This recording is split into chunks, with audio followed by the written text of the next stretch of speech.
Testing. Testing 1 2 1 2. Testing.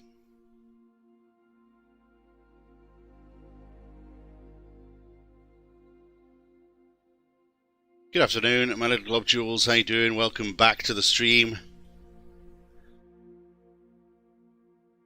This is Saturday, the 19th of September, 2000, second stream of the day. Now, I did say we were going to do some Mario Galaxy, but I kind of feel like another flight first. I also apologise for being a little bit later than I said. I forgot that I'm actually working this weekend. I've got a couple of hours work this weekend, so I had my lunch, I watched the football, and I sat and did some work while I was watching the football. Watching Leeds Fulham, finished 4-3 to Leeds. Mitrovic got 2 goals and he's in my fantasy league, so that's good. Oh, got myself a matcha green tea. And I think we're pretty much ready to go. So I don't know where to go. I think I'm going to switch the plane. We're going to go up to the Beechcraft, see what that's like. Not the Beechcraft. The other one. You know. That one. You know. Where is it? Here we go. Says 208B Grand Caravan. Let's leave in 50 fuel for now. There's a lot of passengers on here. We can get a lot of passengers on. That's cool. It'll be a nice passenger flight. I'm just going to check FSA economy. FS economy is still down. Such a shame because we can start some flights, but we are learning pretty well, aren't we? So it's okay. All right, ATC. So our tip number is 1 and call sign is flight number 172.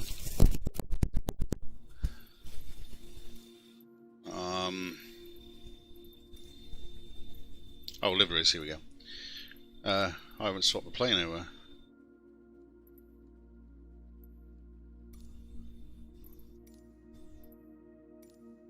Okay, DHL, FedEx, Argentina for some reason. Blue, gold, Médecins Sans Frontières.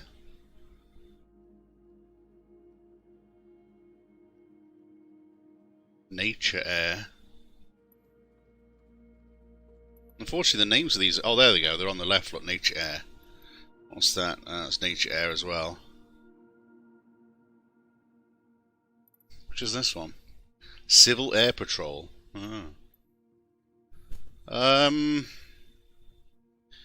Well, we are taking passengers. Police. Ow. Oh, my leg. Welcome back, L Guy. How you doing? What's Suzy Air? I've heard of those. Who's this? Argentinian Ejecito. Unfortunately, this doesn't have any text.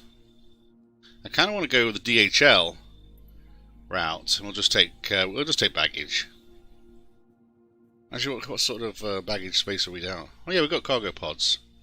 Yeah, okay. So we'll go for DHL. That's who we're working for today. And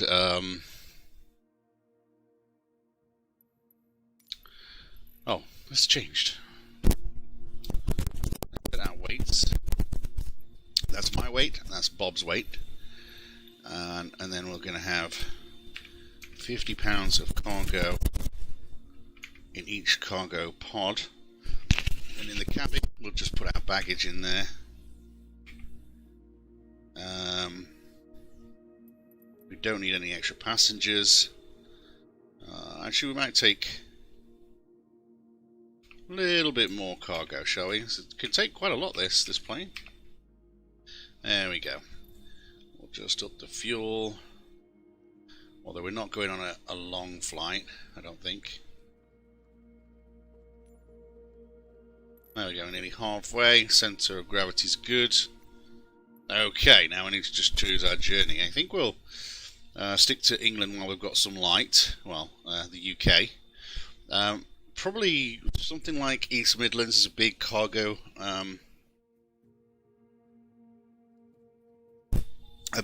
airport, and it's the nearest airport to me, to where I live. In fact, I live under the flight plan, the flight path. So this Ryanair that's coming in now is not actually over my house. I'm sort of here, and this is where they put them into circle sometimes as well. Another Ryanair there. Dead ducks. So yeah, we could do East Midlands first of all. Okay, so just set as a loose departure there. We're smack bang in the middle of the country. We could fly that down to Gatwick, although I've done that flight a few times. We could go across the sea to somewhere like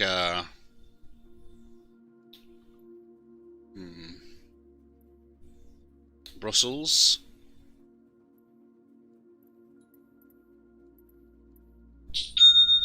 That's 1 hour 23.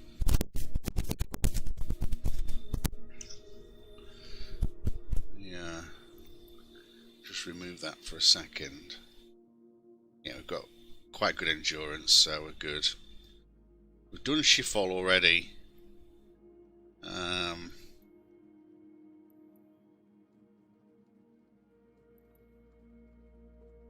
Yeah, Brussels could be good. So, set as arrival. We're going to do low altitude IFR. That's all good. Okay. So we're going to take, we're going to choose GA large parking 6. Okay. Runway 09. Departure.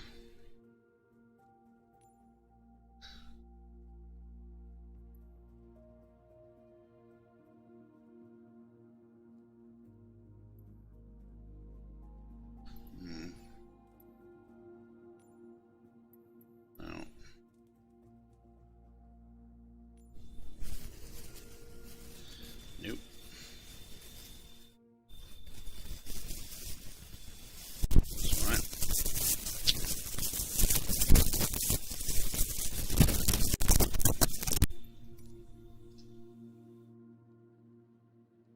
Okay, and then we're looking at 7 left landing, 11 knots. Okay.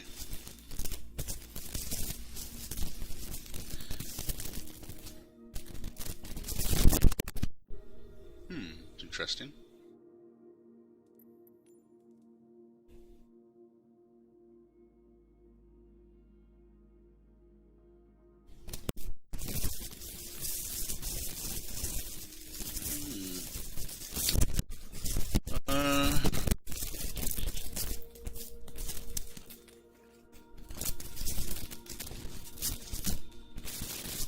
It's kind of odd, but okay.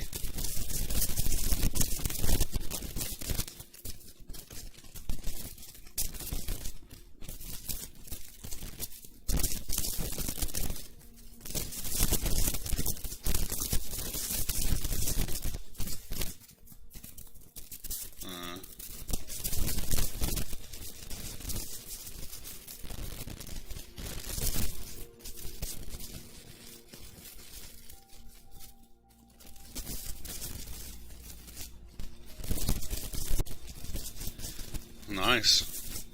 That does take us all the way down to Gatwick, though.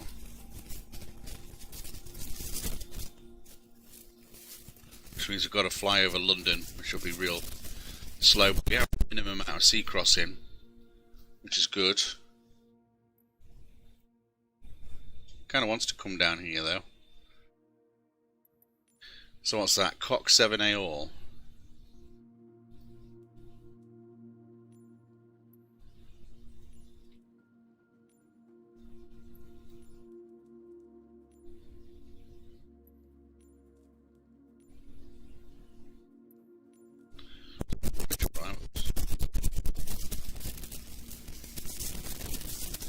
I did kind of want to. Got to admit.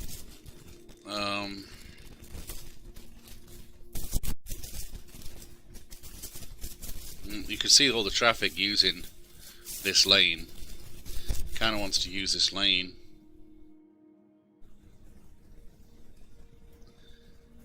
Okay. Alright, we can do that. We can do that. We'll do that. So let's make sure we're still at a gate. We are. Let's check our cruising altitude. Let's go to 15. So our descent starts before Woody, just after Summum. Okay.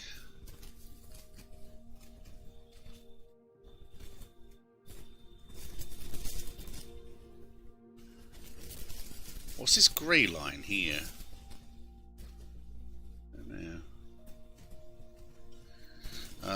Live. Save. So what I'm doing to route.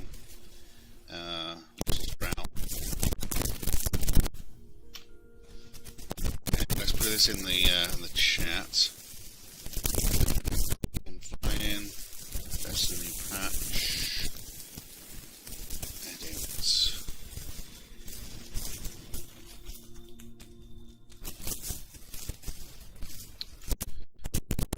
EGNE. I don't think that's right actually, it's not EGNE, is it? To EBBR.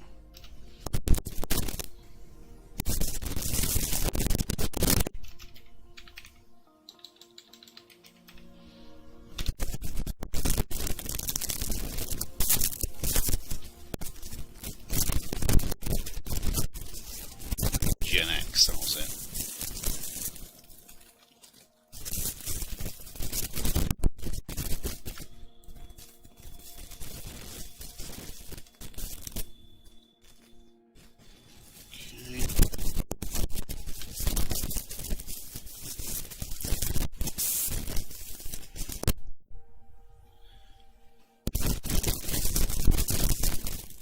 Again, this might take a while to set up because I've never used this Cessna before.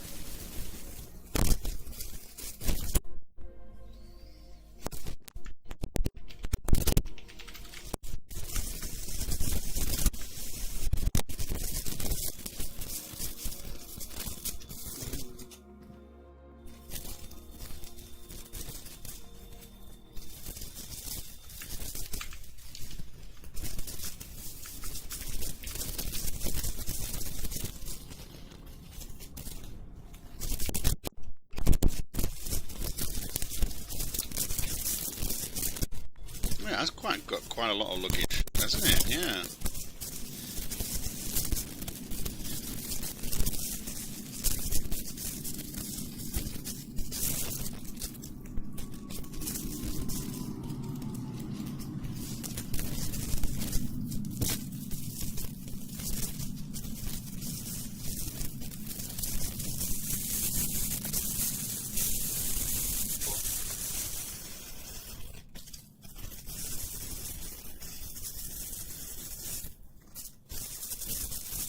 Windy.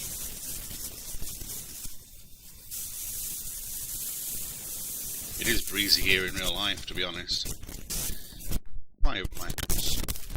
I don't think we do. Look at that cup holder, that's cool. So I'm going to look around this plane, just familiarise myself with it, because I've never seen this before. The Grand Caravan. Gate parking brake is on, that's good. I've got some G100s, so I know how to use these, that's good. Is it just 3 G100s? It is, isn't it? It's nice. brand new plane. According to that. Ooh, ooh, look at this. That's nice.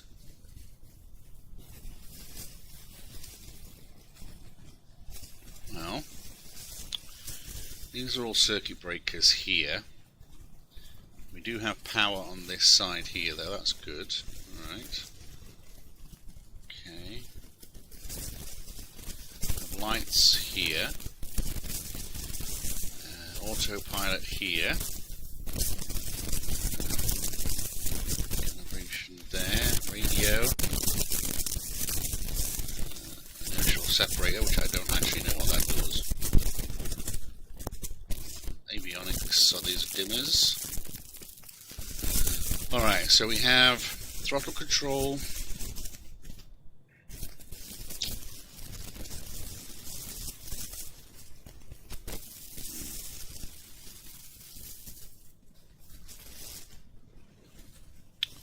This does nothing.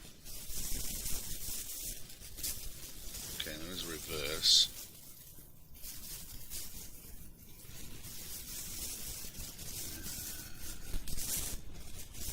No.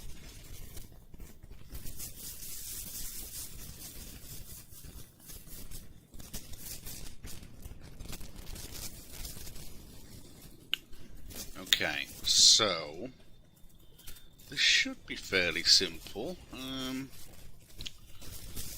got oxygen, fuel tank, selectors.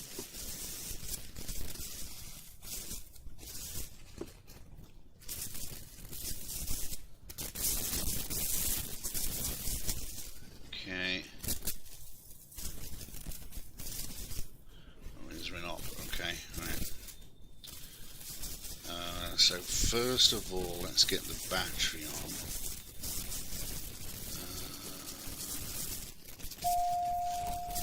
There we go. External power. Alright. That hasn't brought the screens on the boring.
Might need a little bit of help here.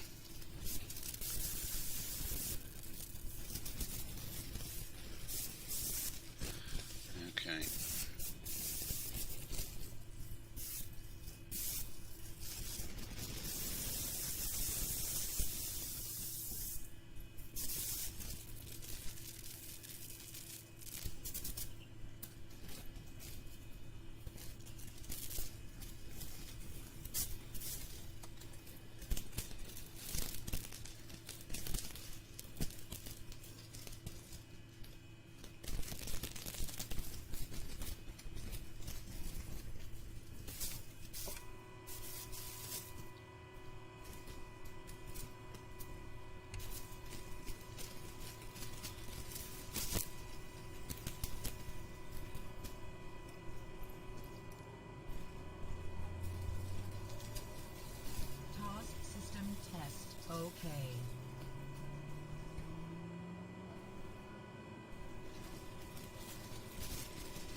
Alright.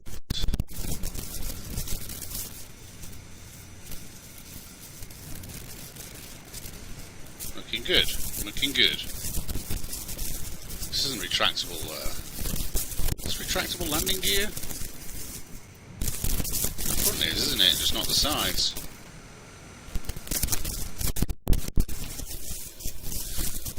Sorry. Okay.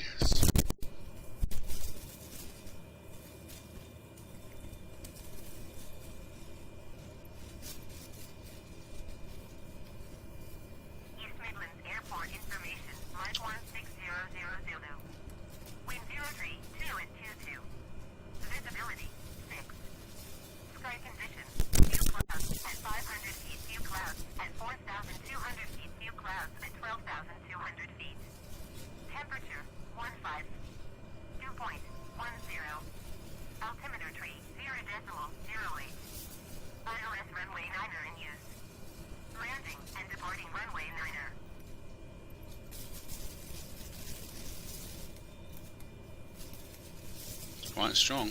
No, it's not actually. She said it was a lot stronger than that. Well, that's odd.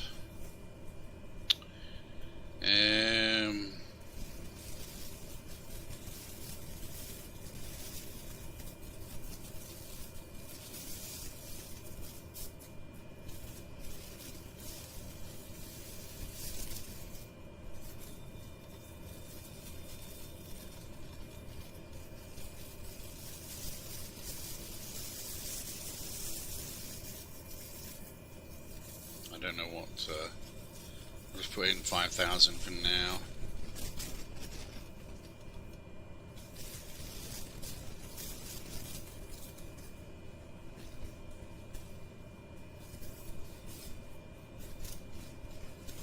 All looking good.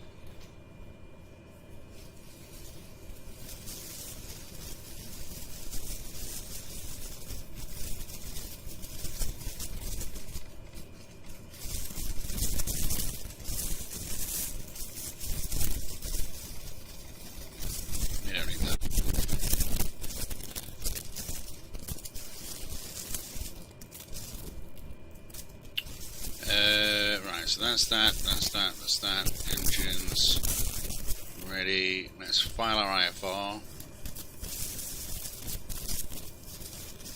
East Midlands ground, Glob 172 IFR to Brussels, ready to copy. Glob 172 is cleared to Brussels Airport as filed. Take off runway 9er, climb and maintain 11,000 feet. Departure frequency is 118.775 squawk 3307. Take off runway 9, climb and maintain 11,000, tune into 18.775, squawk 3307, Glob 172 acknowledged. Glob 172 cleared to Brussels Airport as filed. Take off runway 9er, climb and maintain 11,000 feet. Departure on 118.775 squawk 3307. Glob 172 read back correct. Contact ground on 121.905.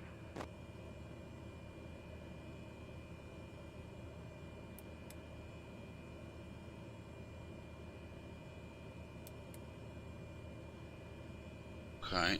Ugh.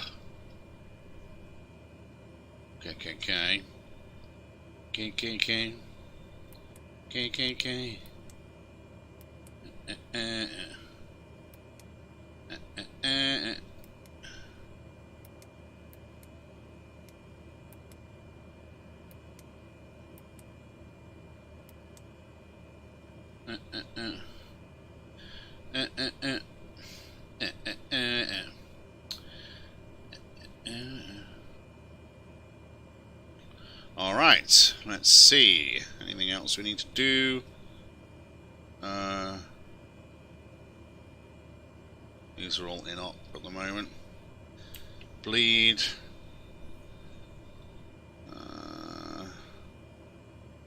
No, don't need any of that. That's okay. This is all good, I think.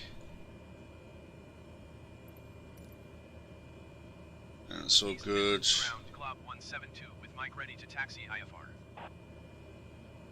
Let's check Glob calibration. 172 taxi to and hold short of runway 9er using taxiway Alpha. Contact tower on 124.005 when ready. Taxi and hold short runway 9 using taxiway Alpha.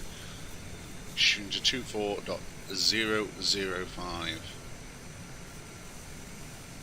On hold, Glob 172. Taxi to and hold short runway 9er using taxiway Alpha Glob 172. Do you need a pushback? East Midlands ground, Glob 172 requesting pushback. Glob 172 pushback request accepted. You push back to the right. Okay, looks like this is our takeoff here, so we'll be taxiing up the side of the runway, I guess. Not very realistic, this particular airport. Which is a shame. It's one of the few that I would actually pay money for. If someone did a good version of it, I'd pay money for it. Because, like I say, it's probably the airport that I use the most.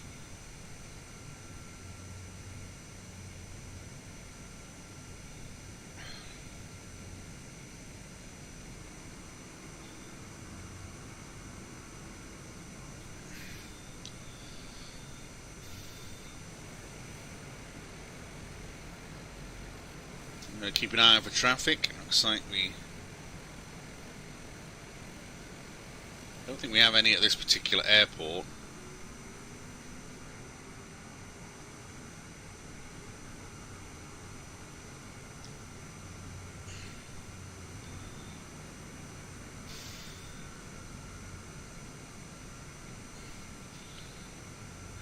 Check rudder's working.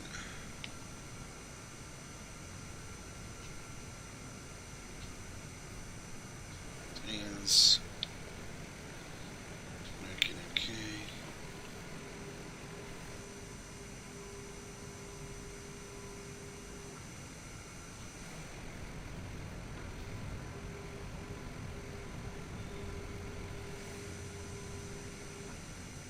East Midlands ground, Glob 172 requesting pushback tug to steer the aircraft to the right.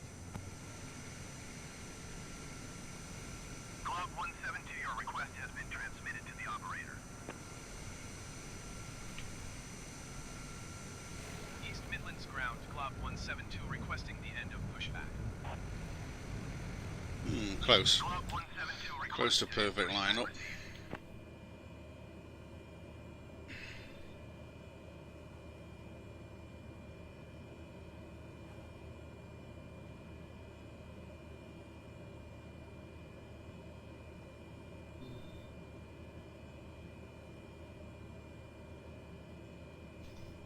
Okay.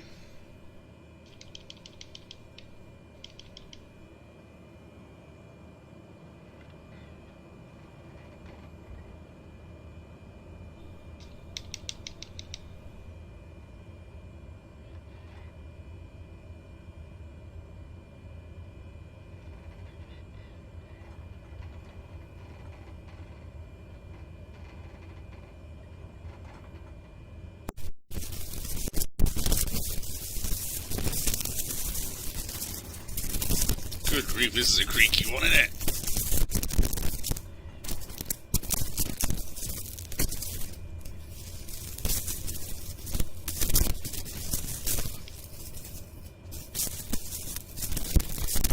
What's it doing? Yeah, what is it doing?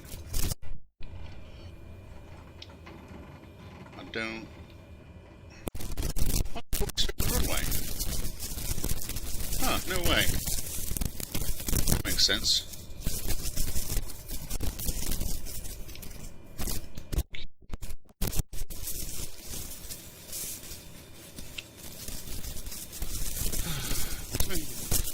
Where's my sticky thing gone? So hard to see, isn't it, under there, look. Guess it's because you don't use it when you're flying, really, do you? Yeah. Good afternoon, East Midlands Tower. This is Glob172, requesting IFR takeoff from runway 9.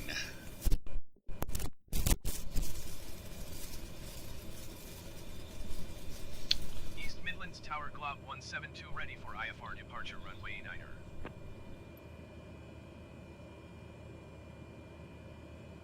Glob172 cleared for takeoff runway 9er. Acknowledged, Glob172. Cleared for takeoff runway 9er, Glob172.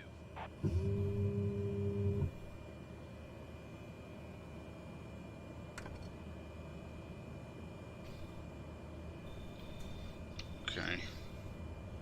Make sure we got nothing coming in.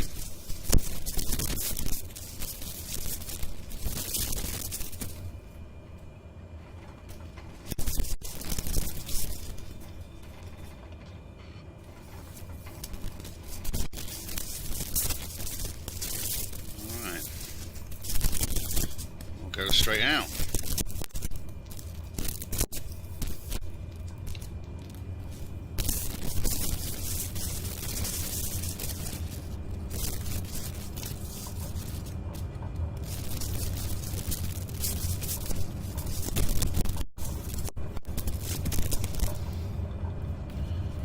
Rotating.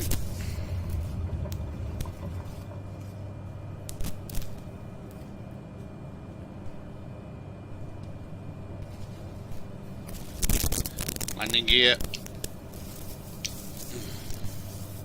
Flaps. Damn it. No. Sorry. Sorry, guys. Wasn't good. Wasn't good. Was not good. Ugh. Glob172 contact Manchester Center on 118.775. 18775, Glob 182. 172 even. Going to 118.775 Glob172. I just said good evening, this is Glob 172. At 1000, climb to 10. Manchester Center, Glob172 is climbing from 1,000 feet for 11, sorry. Glob172 Manchester Center, continue as planned. Altimeter tree, 0.07. 300730073007. Okay.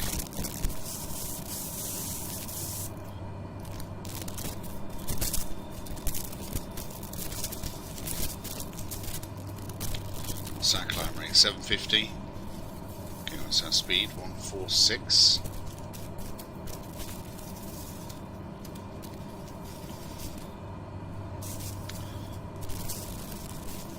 Kind of liking the way this aircraft handles.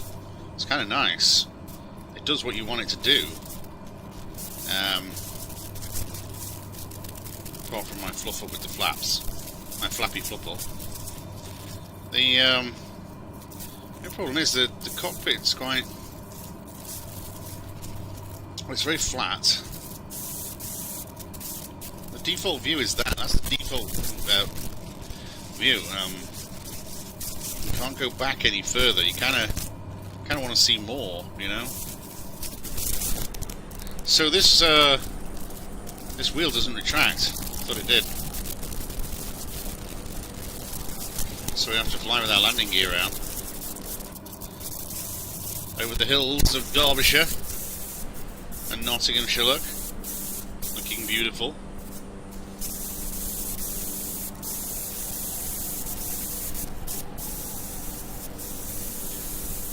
Still got control of the plane.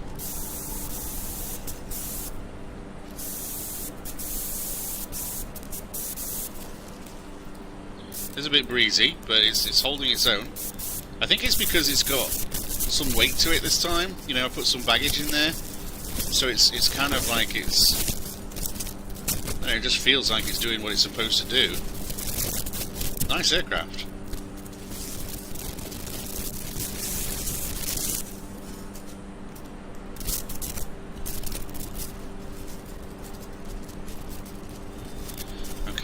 going to notch down else here so we can stop redlining. Take down the mixture control. This. And we can turn off taxiing.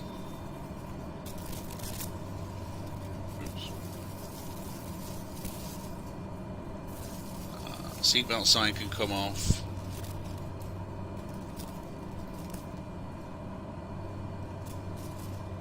Everything else is fine. Okay, we're going to switch to autopilot now that we have a bit of space. Let's. Oof.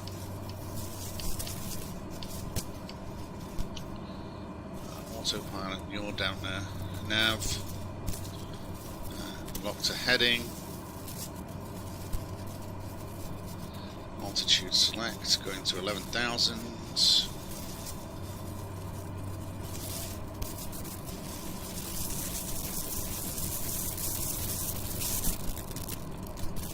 Speed.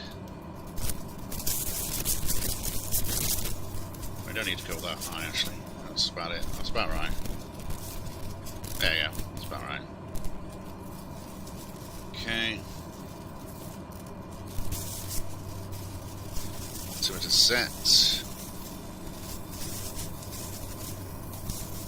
Did we test our alarm? Glob 172, contact London Center on 118.475. 18475, Glob 172, acknowledged. 118.475, Glob 172. Green London Centre, this is Glob 172. Currently at 4,000, going 11,000. En route to Brussels sprouts. London Center, Glob 172 is at 4,000 feet, climbing 11,000 feet. Glob 172, London Center. 3007, nut bar. Altimeter tree, 0.07. Okay. And you do have quite a nice view over the top of the cockpit. Like if this is an accurate, depiction of the pilot's view, it's quite nice.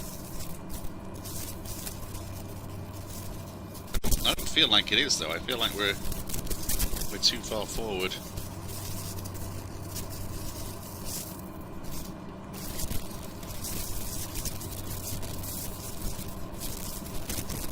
$41.50, 5 nautical miles. Very nice. Very clear day. Clouds over there. Let's turn off ATC.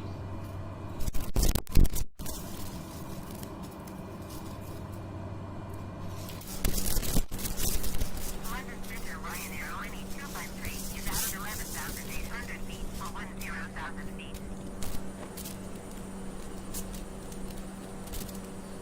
Ryanair, lining 253, London Center, continue as planned. Altimeter tree, 0.07.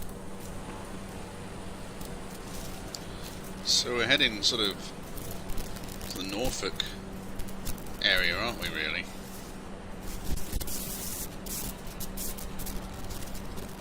Very flat lands over here. Just going to turn the propeller down a touch for you guys. There we go. This is a lovely flight. If it wasn't for that idiot takeoff, I should have brought the flaps up manually really, but if it wasn't for that, this would have been a perfect flight so far. Let's hope it lands just as easily. 15,000 feet, 57 nautical miles. We're going on 515.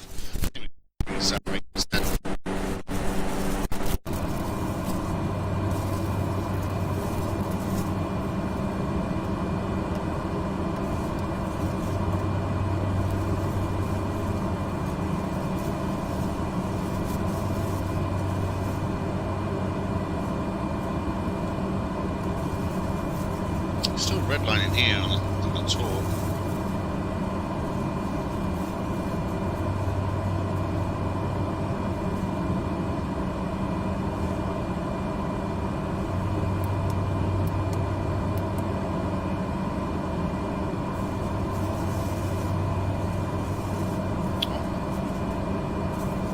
Why don't we go back?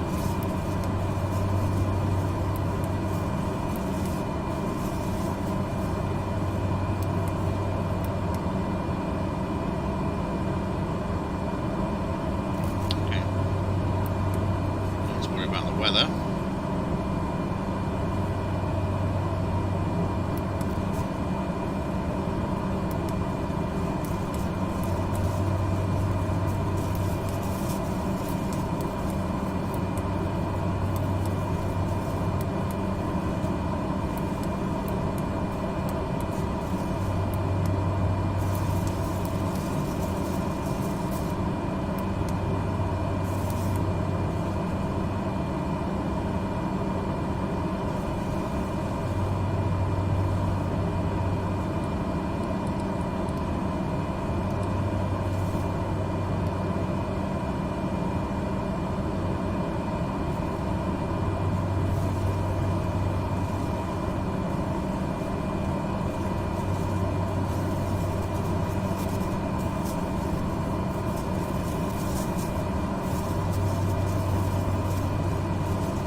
Good. So bad news, guys. That alarm's been going off again today. It's not as bad as it was the other day. It's not continuous. I don't know. Maybe they're working on it, trying to fix it or something. But I've just told my mum, if this carries on, I'm coming home. I'm not sleeping here tonight with that thing on and off. Drive me crazy. Palace 1-0 up at Man U. I'm not surprised. I'm not surprised. Man U can go either way this season. I'm telling you. Either way. That's why I didn't put any Man U players in my team yet. One, because I didn't have game week 1, but 2, they were a bit unreliable. Leeds was an interesting game. I didn't realise that the game before it was on and was going to be as good as it was, otherwise I probably wouldn't have streamed. I would have gone and watched that.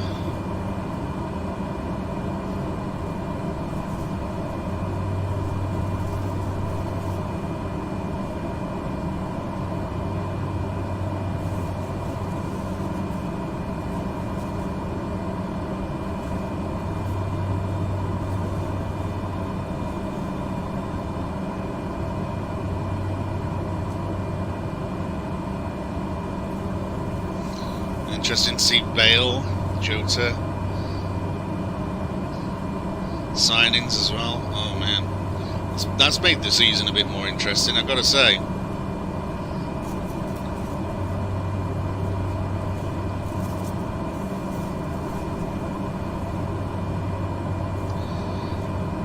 So it looks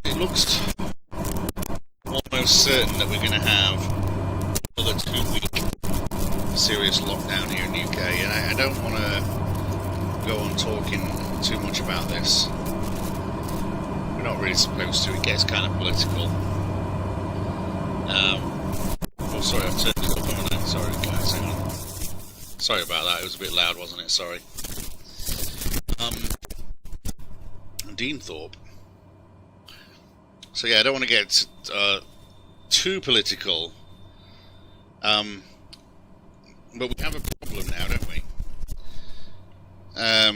We have a problem in that, factually speaking, we can no longer trust what the government is telling us. You know, up to that point, it was up to you whether you trusted, you know, the government. Did you trust them? Did you not? Did you believe the stats? Did you not believe the stats? Did you listen to them? Did you not listen to them? That was up to you, your own conscience and your own common sense. And your own educators, you know, your own mind, your family, the people around you, your community. You could make that judgment, but now you can't make that judgment anymore because they said they would only release lockdown if they were positive that they were not going to initiate a second wave. They released the lockdown when they were not positive that there was going to be a second wave. And I don't know about you guys, but it was pretty obvious that that was the case.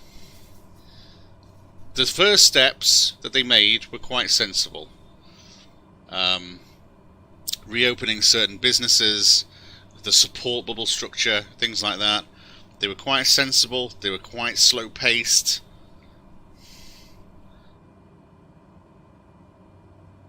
It made sense. And I know, and I feel so bad for the people who own these types of businesses. Oh, I should have called ourselves DHL, shouldn't I? Why don't we call ourselves DHL?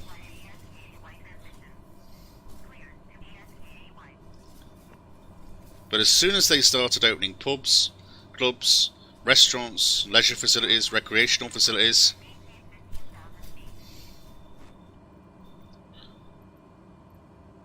I maintain 150 Glob 172 acknowledged.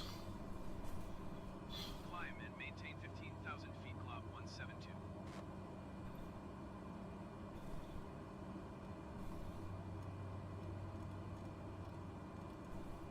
Descend and maintain 6,000 feet. Expect ILS runway for approach via ski transition. Clear to escape at X2.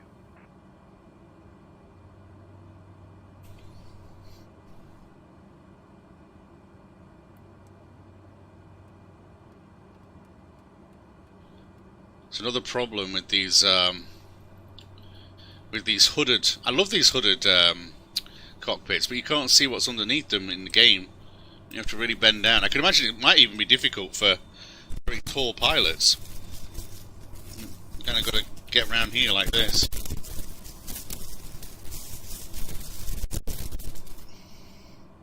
Anyway, talking about COVID. So now we know we can't trust the government. They don't know what they're doing. Now, I'm not saying, I'm not criticising them or anything. I mean, I'll do that in my own time, and you know, I don't know what they're going under. I can't speak with any authority. I can't judge them with any authority because they're cleverer than me. They're better than me. So I'm not going to profess any different. But we know now that they are incorrect and that they do know what they're doing, and therefore it makes me even scareder because before I at least thought that everything was under control.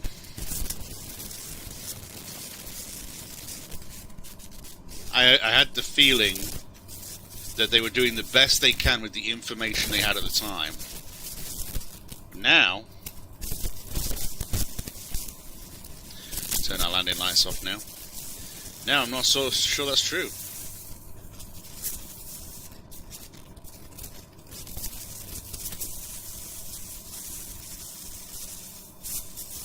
So what do? Obviously we have to continue being sensible, but for how long?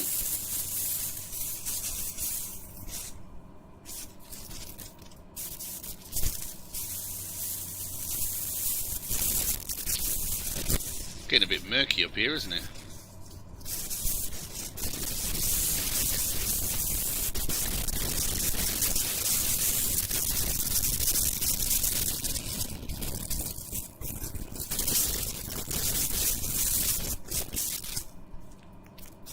What do we do about our kids at school? What do we do about our grandparents in homes?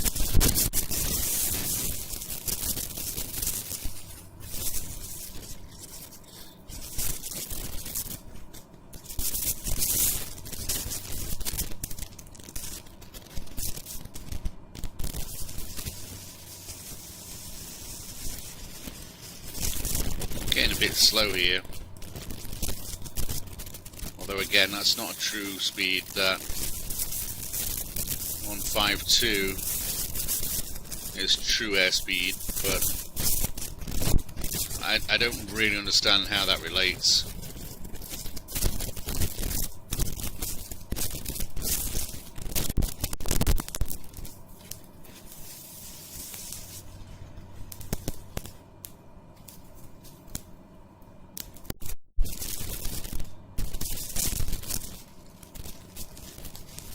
Rebel pants.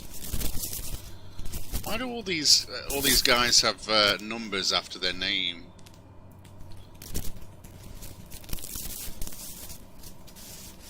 So these are obviously they're Xbox Live names, aren't they? Really?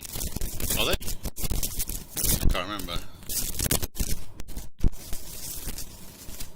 Where's my name? I don't even know what my name is. I think. Yeah, I'm pretty sure. Mine's just my Xbox Live name, Jobbalob.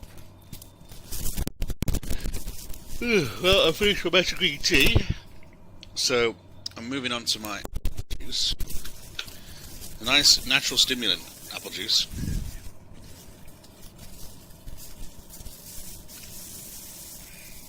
Ooh, stimulate me.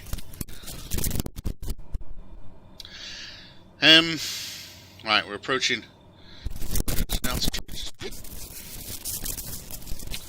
Good. Good. It's turned itself off. And hopefully we should start to get a bit more power now. Just going to notch those up for a little while.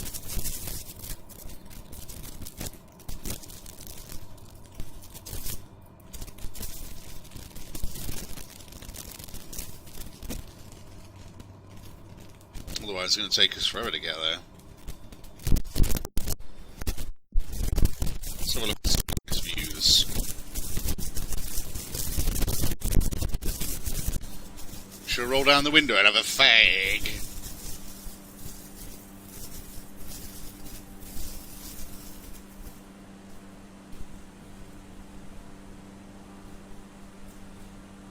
Actually not massively impressed with the TAA in this game.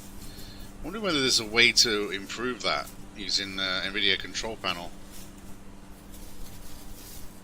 You might be able to see it on the stream. When it gets to about here, it kind of works. But here, look, it looks like a Commodore 64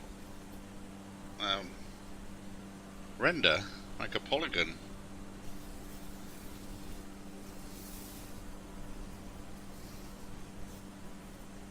Could be my monitor actually. It's not. Well, it is a good monitor, but it's quite old now. How old is it? It's about 4 years old.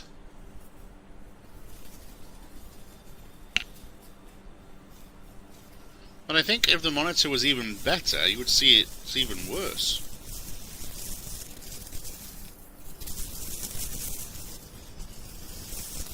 I'll have to look into that.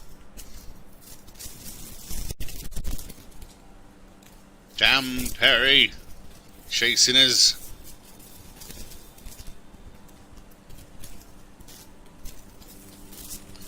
It's a nice aerial there, just so we can get Jazz FM.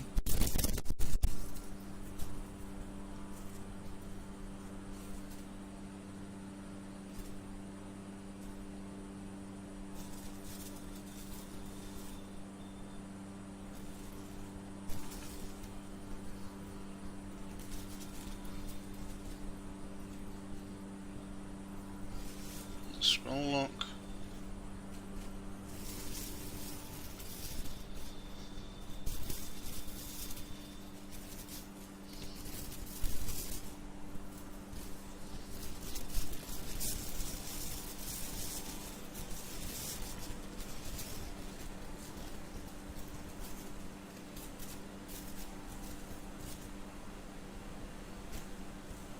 So this is the rear of the plane. You could almost get a toilet in here, couldn't you? I don't know where all the baggage is, but you could carry a lot. This is a really useful plane. You can carry people, you could carry luggage. This is the plane I'm going to have in FS economy. That's what I want to aim for. It's comfortable to fly.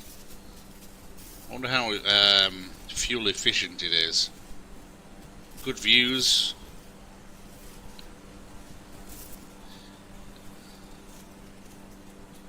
Leather chairs.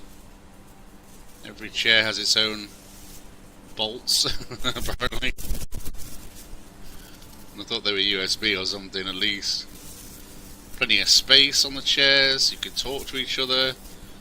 These are slide-on rail chairs, so we could probably get them to turn around as well. Now, there is one problem. None of these chairs have seatbelts. And where are the seatbelt signs? Like, I put them on earlier. At least we do have cabin lights this time, though. That's good. Look, it's telling you... Oh, that's a seatbelt sign. Okay, I'm going to working on it. Fair enough.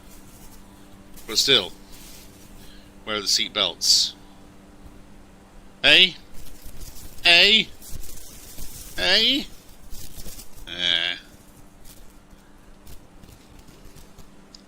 This part of the plane hasn't been invented yet. And the baggage area underneath also hasn't been invented. Just the exterior points on the craft. Fair enough.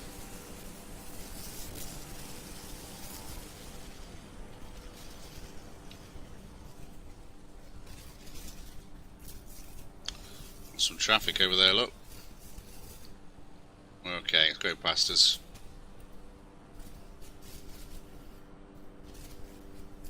Busy down in London. That's why I didn't want to go there. Let's not go to London. It is a city place. Only 3 people north.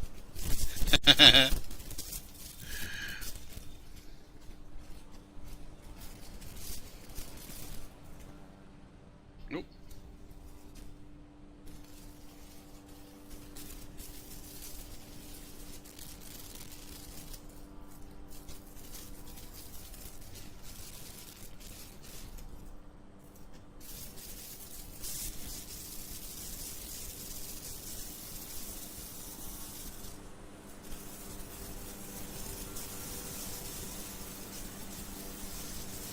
Let's see if we can see Bob's feet. We can see Bob's feet. Don't know why they're up there. Don't think that's how they rest on those pedals, I'll be honest. Maybe they do. I don't know. By the way, we noticed we've got oh, sorry. We got 2 oh yeah, I'm going too fast.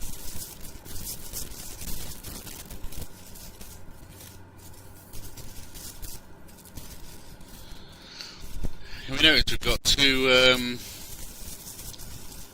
really nice cup holders here in our stems, and then we've got something else here. I don't know quite what this is meant to hold, like an ice cream cone, a cornetto, just in case we decide to bring a cornetto.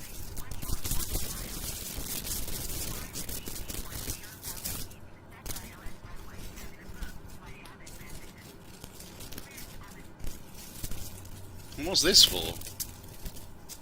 It's a handle maybe to get in or something, I don't know. What does that say?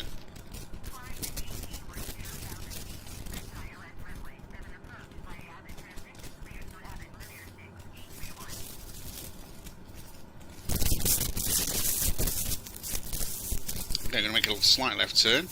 That's better, we can start. So what's our actual speed? 109. That's good. Yeah, that's right. Okay. Yeah, we're basically cruising now then. That's it. Hello, what class? How you doing? Is that the cigarette lighter? Well,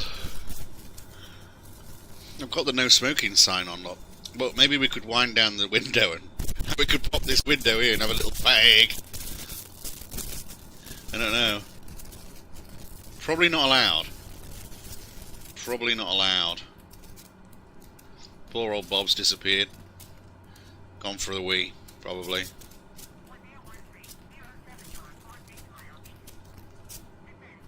Wizz Air. Isn't that a Greek airline?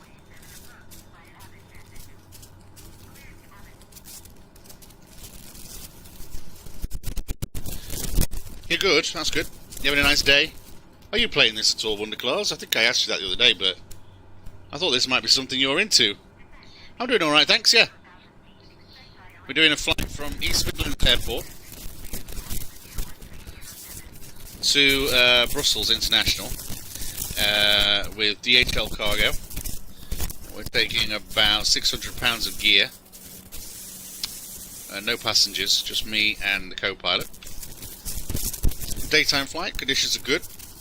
Cruising at 15,000 feet, just about to enter the sea. You can see the ocean ahead, look. I have some noise, really? What, on my mic?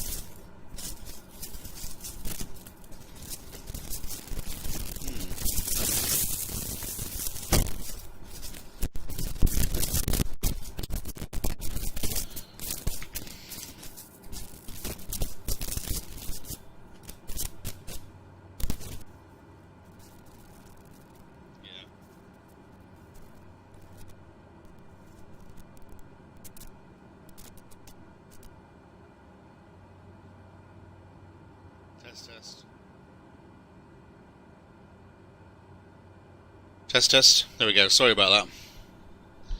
So I've got an issue with the... I don't think it's the wind. You can pretend. I've got an issue with the mic port on my laptop. And I don't know whether to just switch to a USB headset or whether to try and get it fixed under warranty. It is still under warranty, but obviously I'd have to pay to send it back.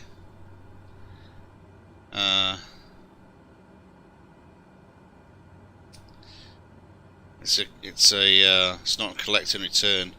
Should have paid extra for that, really.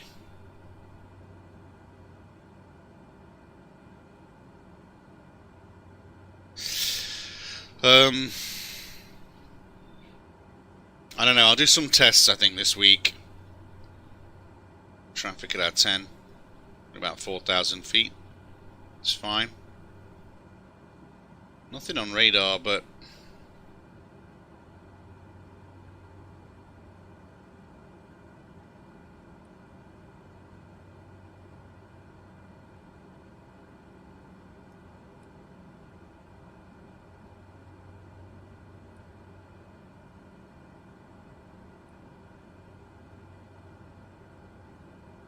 leave it there. Nothing there either. I don't think PC. What PC do you have again? What's your specs, Wonder Class? You don't need as much as you think, but don't expect miracles. Oh, there's the traffic. It's just suddenly appeared. Look. But yeah, don't expect miracles.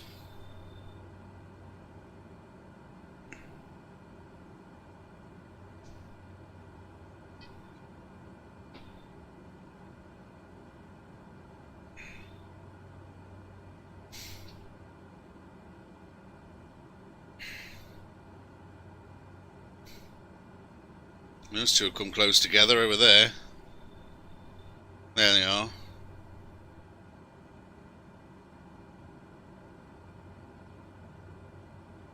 Should be okay.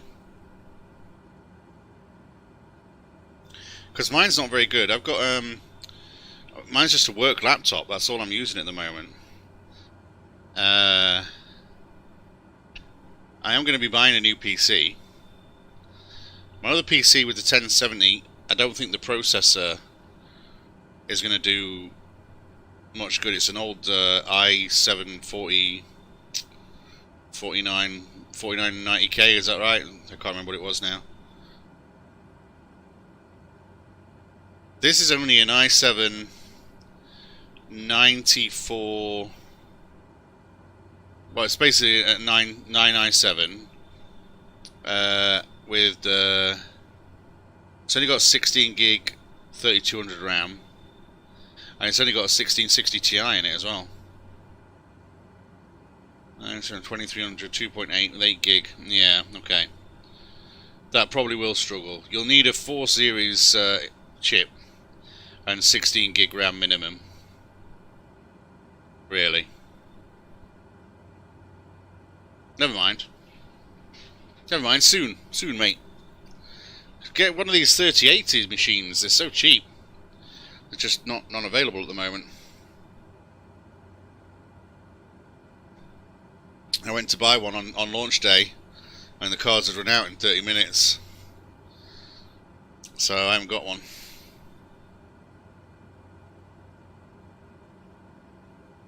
Yeah, I got it. Yeah. It's alright.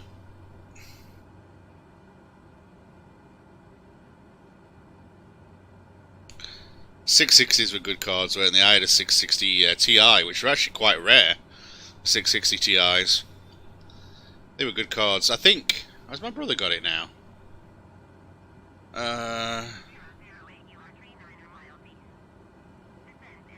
No, I think he's got my 970 now. I can't remember.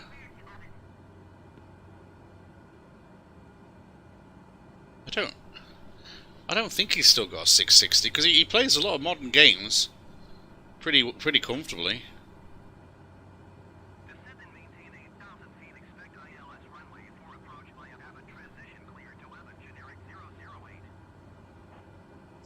We're flying towards... Well, we're flying away from the sun here, so it might start to get dark as we hit the... No, I don't think it will. Still got a bit of light left, haven't we? But you can see that the dusk is transitioning. Looks quite pretty. Let's have a look behind us. Yeah, there's the sun there, and we're going away from it. So yeah, maybe as we land, it might be quite dull. What are they? One hour ahead at the moment. So it'll be about 8 PM their time when we land. Let's have a look.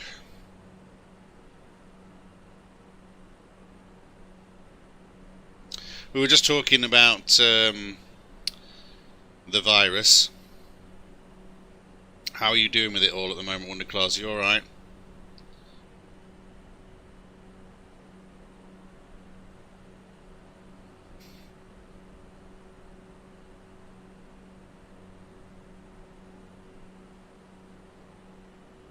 Yeah, I am working up to a to an airliner, but no, not necessarily. I mean, normally that would be yes, Rod, Wonder Claus. That's how it works. You're supposed to put hours in, you gain achievements, you level up, and then you. But they've basically de-gamified the whole thing. Traffic coming in there. Should miss this quite easily. They've de-gamified the whole thing, and you could just do whatever you want now. Unless you use third-party apps and websites to sort of structure your gameplay sessions, which is pretty cool. So I'm just trying to sort of learn the ropes because I'm not a pilot. I don't know anything about flying or anything like that. So I'm just trying to learn the basics, work my way up. I haven't flown a jet yet at all, so I'm going to have to learn how to fly a jet before I learn how to fly an airliner. Once I've flown a jet, there's only one in the game actually, then I'd love to give an airliner a go. Just like, I won't know how to do it, obviously, it's going to be really hard, but just use the checklists, start off with runway, takeoff, simple landings, and just see how it goes. I really want to do that though. And if it's something that I can figure out and I can start to learn more and more. That's the thing. You learn every flight. Every flight you learn a little bit more about how things work, and you learn about your knowledge gaps. You start to fill your knowledge gaps in offline. Watch tutorials and look stuff up on the internet. And it's kind of fascinating, some of this stuff. It's really good. Doesn't affect me so much. Okay, well, that's good. I don't know whether you've heard, but it looks like the UK is going to go back into a full lockdown, or almost a full lockdown, for a couple of weeks. And we were just saying, basically at this point, whether doesn't matter what political affiliation you are, whether or not you trusted the government before, or you like the government, or you dislike the government, or whatever, the fact is now that objectionably, is that the word? No. You cannot basically rely on the government now. We can't trust what they're saying, because they said that they wouldn't lift lockdown conditions until they were assured that they would not get a second spike. They lifted lockdown conditions, second spike came. Everybody knew that was going to happen. So now the government just looks completely incompetent. I don't want to judge them because they are still cleverer than me. I have no idea, what the answer is, what the right answer is. I just know what the wrong answer is. You know what I mean? And that's a bit worrying now, because it means that if we can no longer trust what the government is telling us, whether or not you did before is irrelevant. Now you definitely can't. Then what do? We can't make our own minds up about this sort of thing. It'll be chaos. We need to have some kind of an organisation, basically like the WHO, the World Health Organization, who has the best interests of human life, regardless of nationality and class, race, whatever.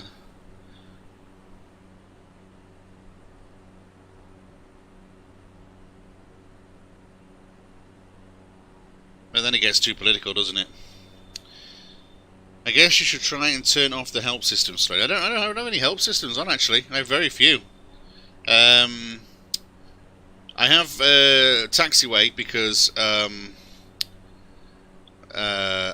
don't like looking up airports and studying airports before I set off. I mean, it takes long. It takes half an hour as it is to get out of there. So yeah, I'm not going to research the airport unless I'm flying something big. So that means that I need to know where my taxiways are, where my runways are. So I have that on. The other thing that I do have on as well is auto rudder control on takeoff. Normally I wouldn't bother with that, but unfortunately the rudder control on Xbox pads is completely messed up. So you have to turn it on, otherwise you'll be all over the runway on takeoff. But generally, yeah, I've not got anything on. They're all off. Real time physics, real life physics. Sorry, real life conditions. The stresses. I've got crashes on. Plane stress. Real life fuel consumption. Yeah, so I'm quite pleased with what I've been doing so far, to be honest.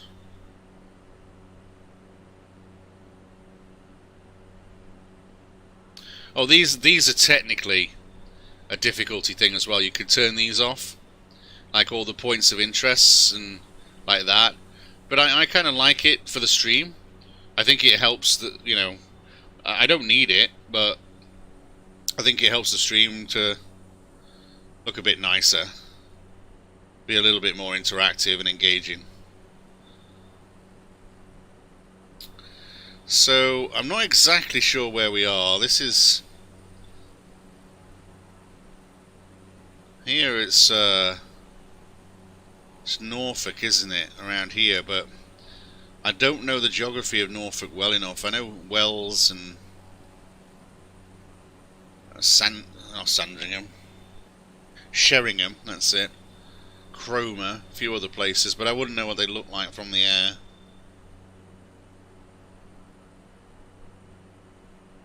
But yeah, no, I'm learning. What I need to do though is there's a few things that I need to learn, and I keep forgetting to write them down. I'm not sure what they do. For example, right now we're at 15,000 feet. Okay, over 10,000 feet, your airspeed tends to get a little bit messed up because obviously the air is a lot thinner. So there's some. Let's see, where would they be on this? I think it would be this here. This is measuring your airspeed. Basically, it's not how fast you're going, it's how fast air is moving over this, and therefore over the wing. And that's what airspeed is. But up here, the air is thin, and therefore you can't really... Yeah, the air is going over the wing at that speed, but very, very thin air, so it's technically not what you're doing. So what you do is you switch to max. Mach units like jets do, but I don't know where we can see what Mach we're going. Even if I turn, I've got it on here. Switch to knots. It doesn't change anything. I know it does in the bigger jets, but it doesn't change anything here. We do have a true airspeed reading here of 189 knots, but I'm not sure how accurate that is. Sounds about right. We should be going about 190. And that's the sort of thing that I need to write down and go, huh?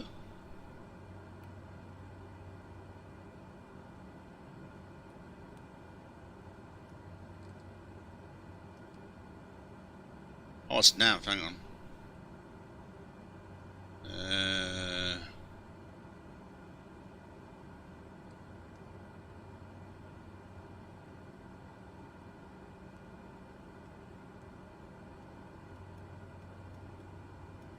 .110. Okay.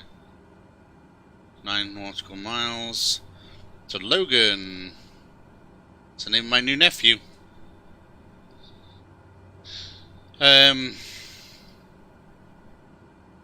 I also don't quite understand altimeter barometer pressure.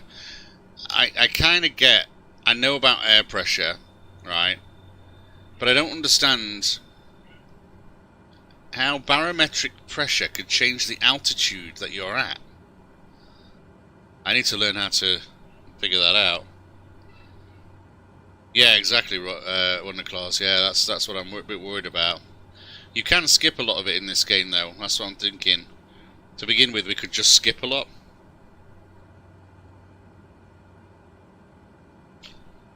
Okay, I'm just going to make sure we make it to Logan, and then I need a wee.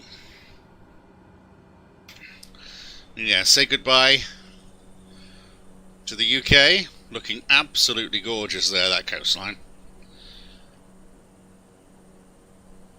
There's a lot of boating opportunities in these areas, where you can go inland, rent boats, and just chill out on these riverways, because they're very calm. There's not really much of a tide. Very flat land. I've never done it myself. We've been tempted as a family to do it before, and we've been here like 3 or 4 times for holiday. In fact, my mum and dad came here just at the start of the outbreak in March for a week.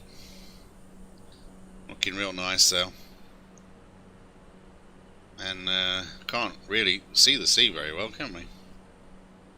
It's down there.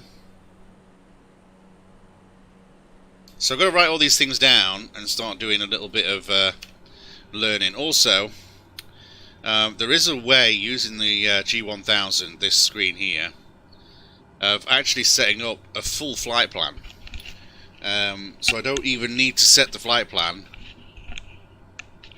out of game. What I can do is I can set it up all in here, in game, file it like you would in real life. I don't know, do they do that in real life? I mean, I guess they do.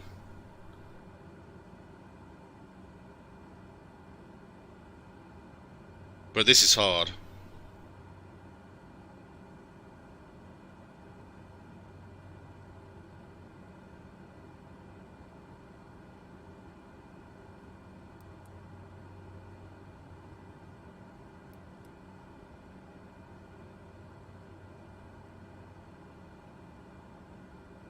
I don't know things like rotation speeds for all the crafts. I'm not very good at landing glide slopes.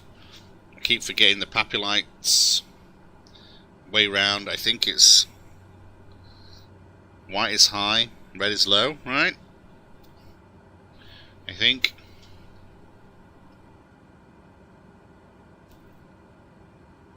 I just got to write all these things down this list and then start learning. And that's the way you learn. You just sort of like, oh, I don't know how to do that. So you learn for next time. What's going on with this coastline? I can't. Looks weird, doesn't it? Oh, it's just the reflection in the propeller, look. Nice. If I go like that. Pew pew pew. Pew pew pew pew pew. Can look right out there, look right up there, that's pretty cool.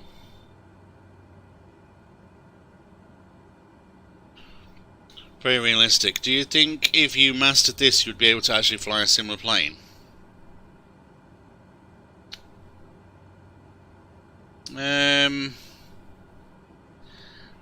I'll have to say I doubt it.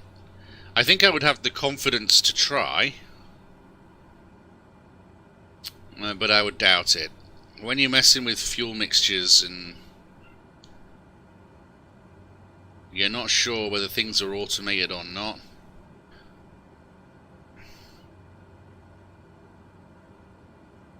maybe a very, very simple one. Like the Icon A5? Is that what it's called? G5? No, A5. The Icon, anyway. That's a really... It's basically like a car. It's so easy to fly. All you need to do is know its limits. You just need to be wary of like how fast it can travel and dive and G-forces and things like that, and you're fine. I could definitely fly that.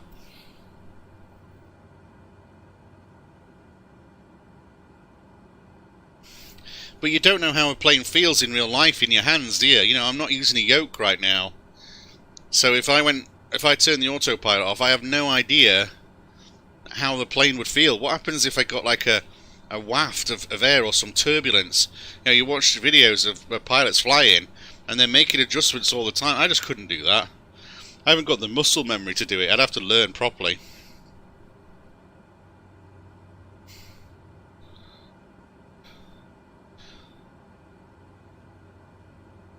Be one of those things where you go and fly it and think, oh, this is easy, and then an engine will conk out for no reason whatsoever. Like, it won't be a fault.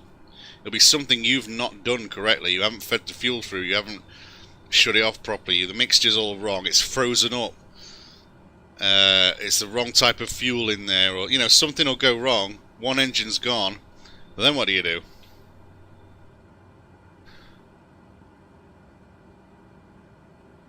Anyway, time for a wee. Guys, have a stretch.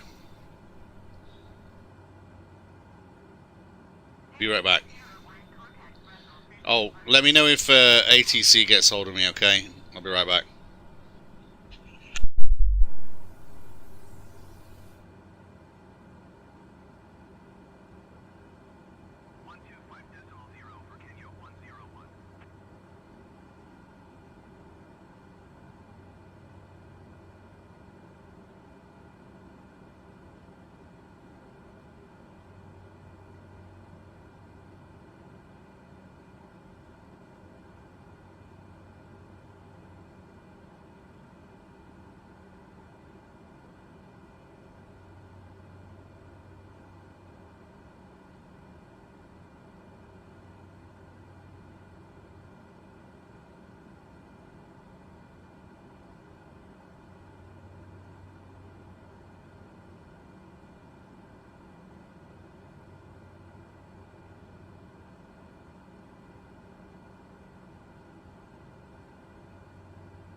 Alright, I'm back.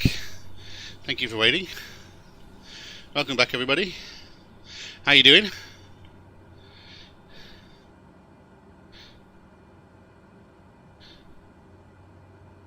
Oh, it's just me and you at the moment, wonder. Thought there was a few more in. No, it seems they left earlier. Okay. Got myself a couple of aspirin just to keep the headaches away. I'm taking way too many painkillers just lately, but through exhaustion, insomnia, sleep apnea, asthma, lymphedema, all the problems I've got at the moment. Amsterdam Center on 11975. 19175 Glob 172 acknowledged. 119.175 Glob 172. Amsterdam Centre, this is DHL Glob 172 cruising at 15,000 feet on the way to Brussels Sprouts.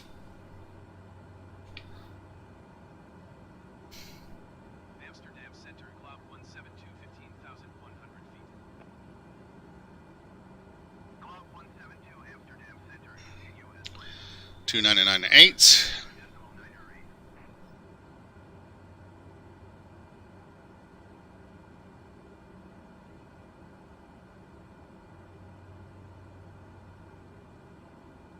Voila.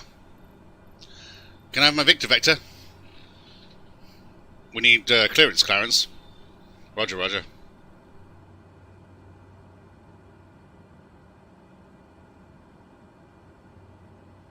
I wonder if I could get away with just playing that movie in the background. Like, all the time that I'm flying, just low-level noise, just that movie. Like, turn the prop noise down and just play the movie. Think I'd get away with that? I think I'd probably end up with muted VODs, don't you?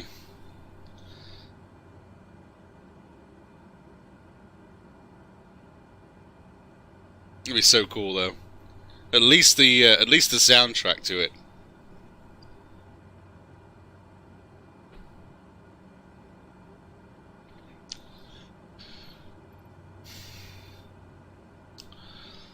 All right. So I have to turn my lights up a touch here, because struggling to see.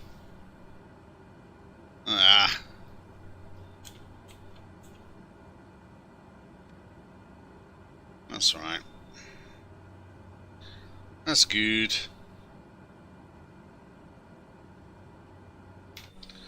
Okay, so 80 nautical miles, 7,400 feet, so technically we should be starting our descent early. Now, what do we do about our descent, guys? We started our descent nice and early last time, we got told off for it, we went back up, and then all of a sudden it said drop like a brick, Glob 1. You are gonna die.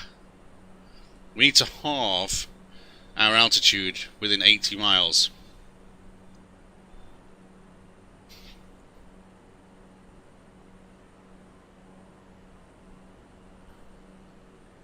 I'll give it a chance. I will give it a chance. We'll wait till 10 nautical miles and then we'll start a steep descent. And we'll just like, if it tells us off, tough titties.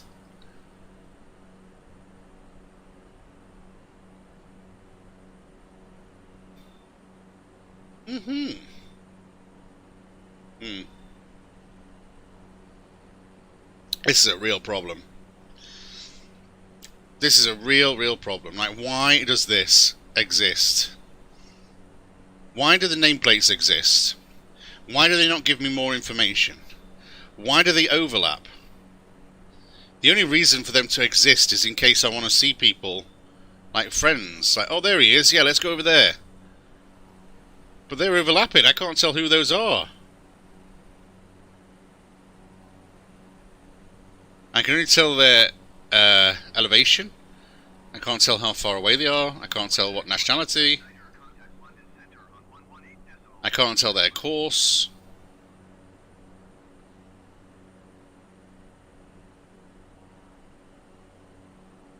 Nothing. Absolutely pointless. The only thing they do is slow the game down.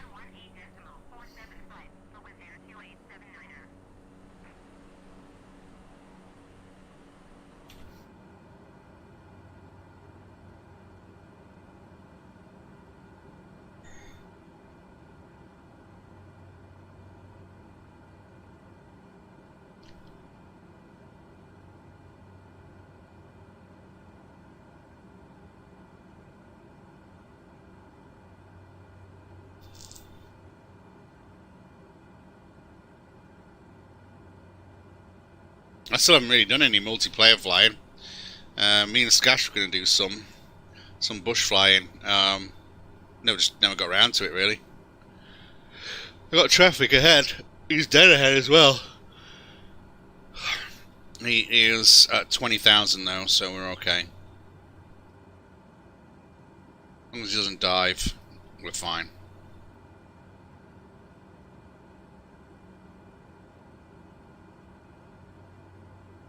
Look at that sky.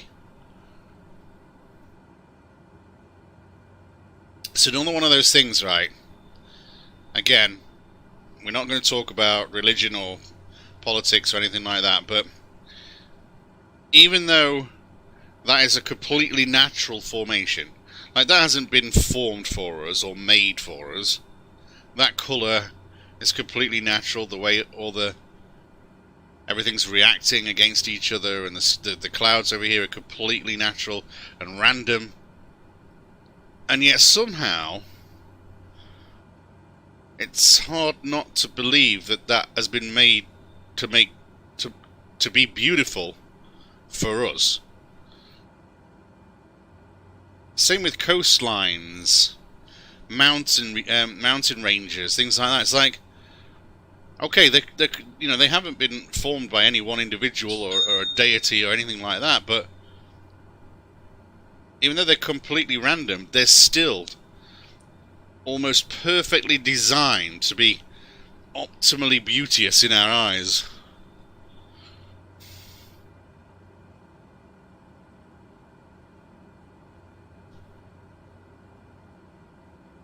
And some people countermand that argument with, well, that's because, we've evolved on this planet, and therefore everything on it is beautiful to us. Is it though? It's very easy to make something look ugly.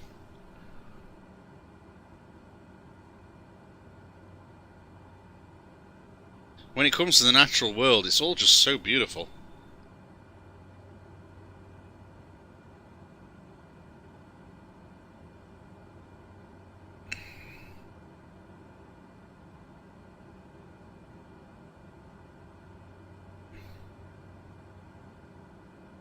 It's also practical as well. It's like green grass.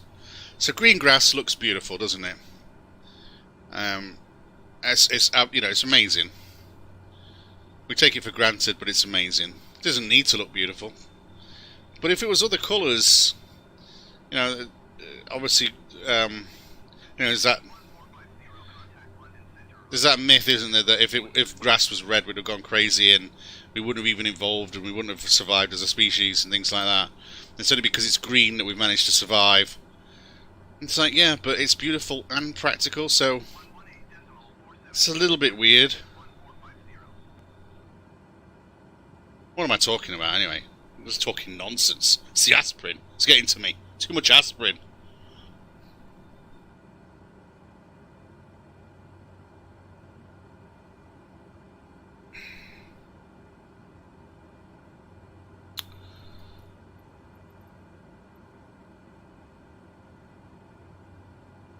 Yeah, we could actually ask for altitude decrease as well, couldn't we?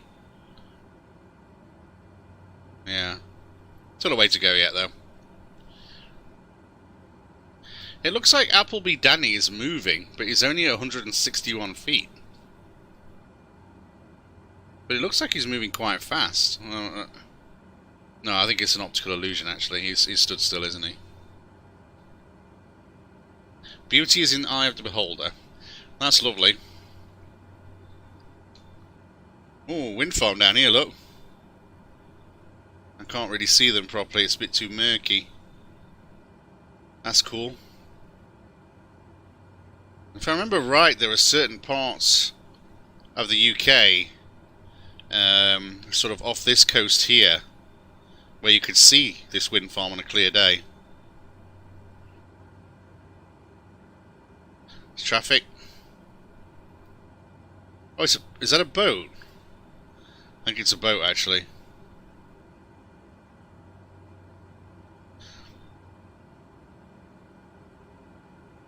That's cool.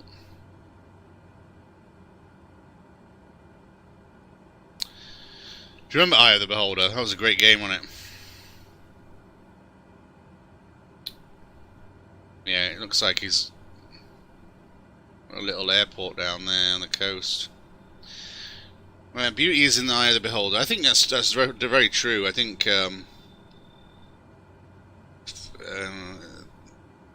yeah, very true.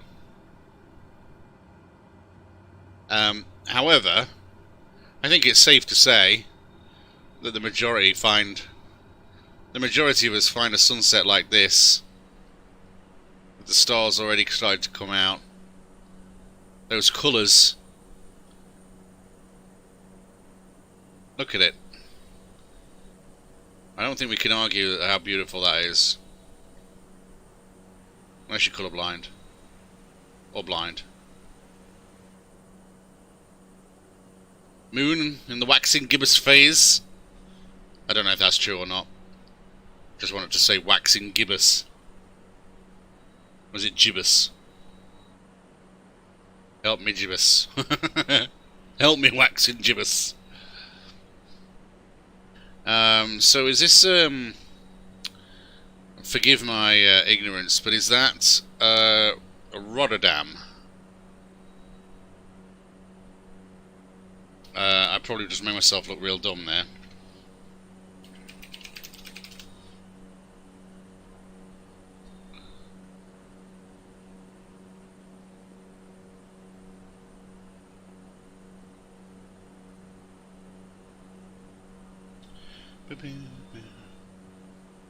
No, I think it might be. It's not. It's actually just south of. It's Zeebrugge. This Zeebrugge. Yeah. It just looked quite similar to Rotterdam, but Rotterdam is obviously a lot bigger. So I'm guessing Rotterdam is going to be like up here somewhere.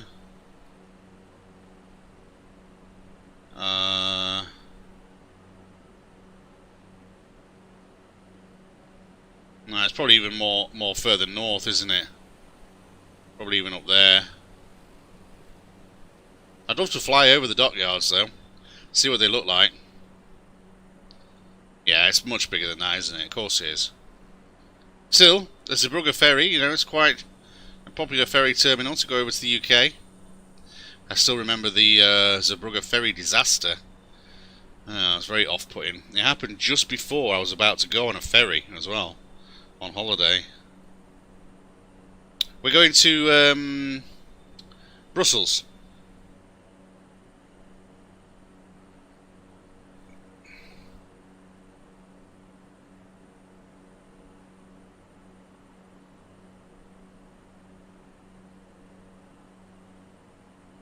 It's taking a little longer than I thought it would.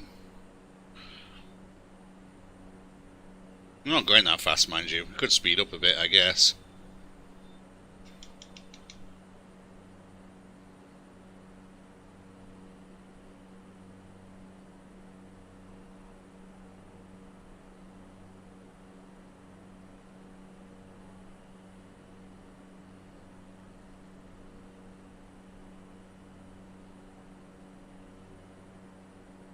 Yeah, I've been to Brussels. Not for long, though.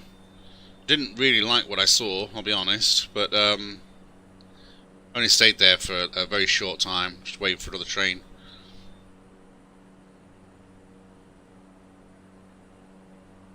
Yeah, not somewhere I'd planned to go, I don't think, if I didn't have to.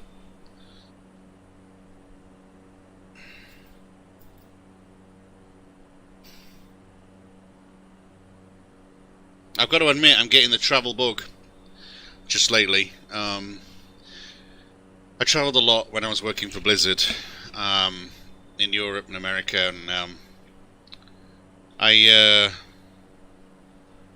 loved it. I really loved it. You know, I really enjoyed it. It was good. It was stressful, very tiring sometimes.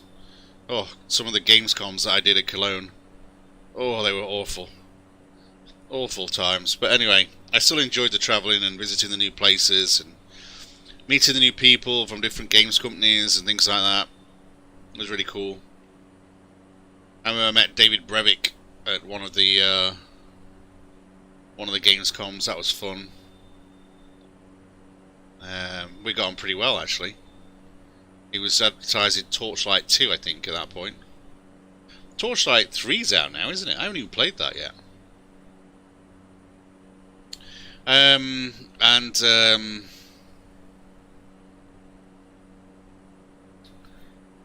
Anyway, what was I saying? Yeah, so I was enjoying the travelling, but I kind of got burnt out with it when I travelled back here to the UK and I moved all my stuff, and I went on a train and I did even a little bit of travelling within the UK when I was having some time off, and I just got burnt out with it. I was just like, I just want to stay in one place. You know, there's so many nice places just in England alone. I just want to go and see the sea once a year and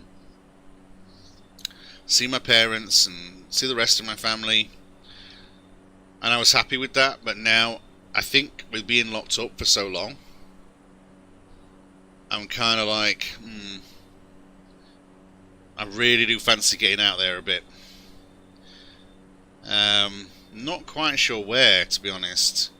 I'm fancying a ferry.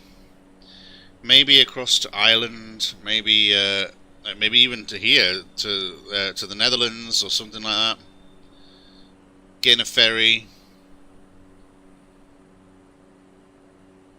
I don't fancy flying at the moment. At least in a ferry, you can just stay in your car, you know. You could control your environment. Well, actually, that's not necessarily true. Now, generally speaking, most ferries do like you to come out your car. But I'm not. I know some ferry companies are encouraging you to stay in the car if possible at the moment.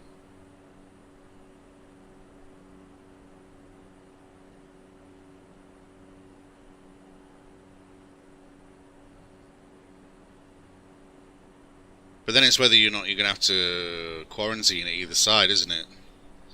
A lot of countries have the UK on quarantine. The UK have a lot of countries on quarantine. I'm going to start a descent soon.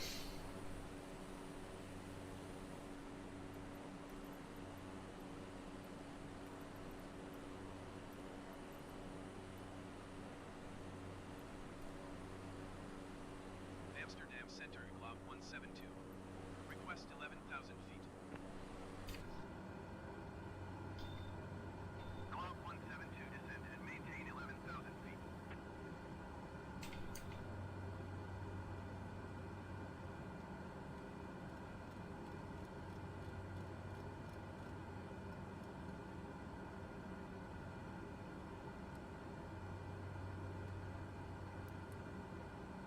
Oh, crap.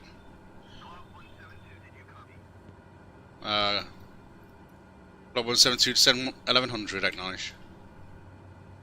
Descend and maintain 11,000 feet, Glob 172. Well, it's 1101, okay. Can't see the button. Oh, I think it is the button, isn't it? Is it? Oh, there it is.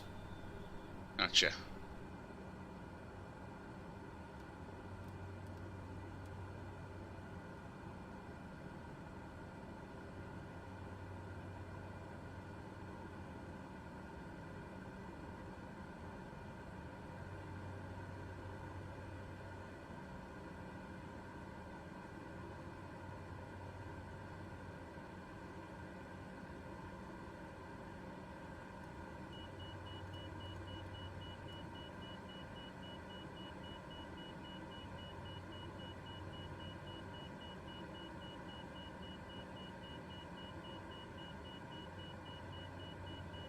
Globe 172, please expedite your descent to 11,000 feet.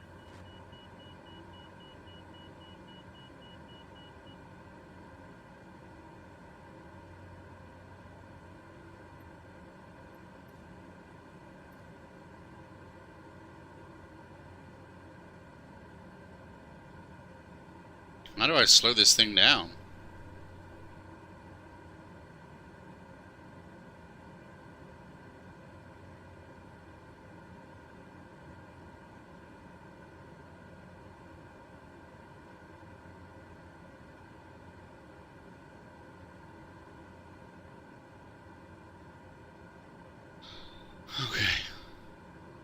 I told you it'd get dark by the time we got here.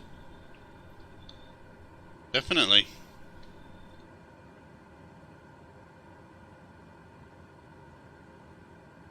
Some travel is a bit difficult at the moment. Yeah, I mean, I wouldn't do it right now. I think I should be okay till the end of the year. And basically, actually, you guys could help me with this. You could as well wonder, well, we could help each other. Because I know we're all struggling a little bit, you know, in these times. But I remember one year I was in Versailles, and I had a really bad winter. I got flu a couple of times. I got laryngitis. I got quite sick. I got snowed in a couple of times. I had to work from home for like a week, and I couldn't travel because of weather conditions, financial issues, things like that. Also, like, tickets were very expensive because it was, you know, Christmas time, things like that. So I basically had one winter. It was just really, really bad. I had a really bad time. It was about that time when I kind of decided, it's probably about 2014 or something like that. It's probably about that time that I decided, you know what, I probably ought to go home soon, or move on to something else. But what I decided was, right, let's have a winter planage. That's what we should have, a winter planage. Think about the future. Think about what might happen. Plan for it. Make sure we've got plenty of medicine in. Have some vaccinations, flu jabs. Make sure you know where your doctors are, what times they're open, what their phone numbers are. Buy yourself nice new bedding and clothes, warm, thick socks, thicker quilts, bigger pillows, you know. Make sure you've saved up enough to increase your heating bill. Put your heating on early. Get your timers all sorted. And basically plan for the winter so that it doesn't come as a shock. And if you do get sick or anything happens, you're prepared for it. And you can, rather than in it being this miserable time that you're just waiting to get out of the way, you can make it, you know, a fun holiday. It's like, okay, you know, rack up some binge watch sessions on some series you need to catch up on. Buy some 4K movies. Winter is coming. Exactly. Think of that. Think of that sword, and think, right, what do I need to do? Do I need to draft proof anywhere, you know? Okay, we should level out now. Speed should come down.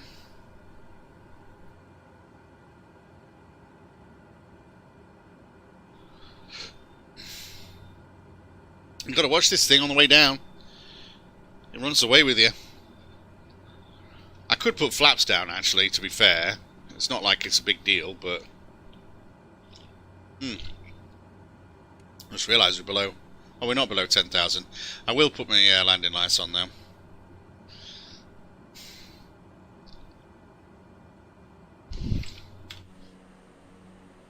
So that should be the two at the front here, look. Moon's coming out a little bit more now. Very dark orange horizon. Beautiful. Just beautiful. Look at the light pollution over here. Is this Rotterdam then? No, I think that is. That's it there. That's Rotterdam, right? So what is this big place here then? This must be Brussels.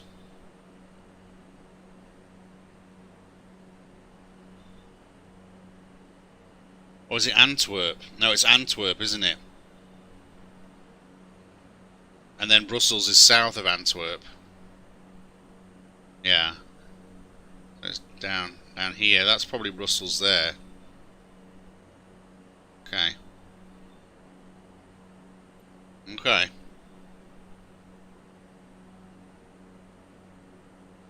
Antwerp looks like a big place.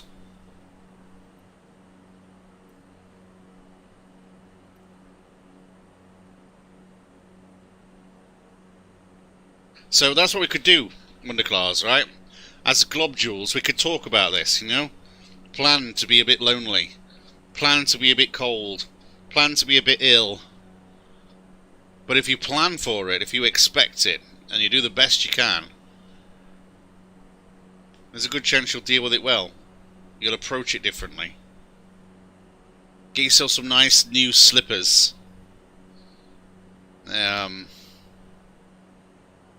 Plenty of mulled wine, brandy, Irish cream.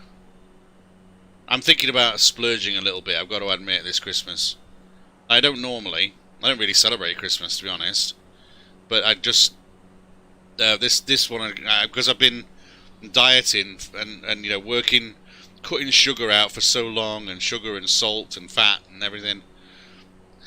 I've got a feeling that this Christmas I might splurge a little bit.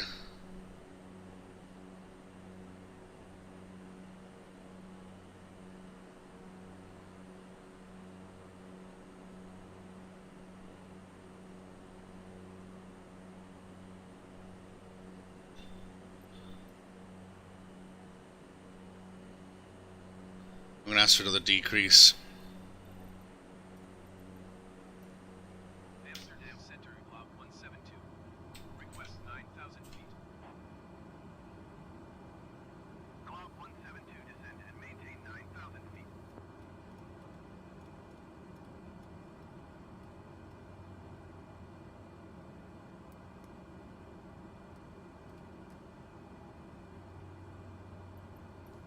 Acknowledged. Descend and maintain 9,000 feet, Glob 172. To be honest, there is still a bit of a journey to go.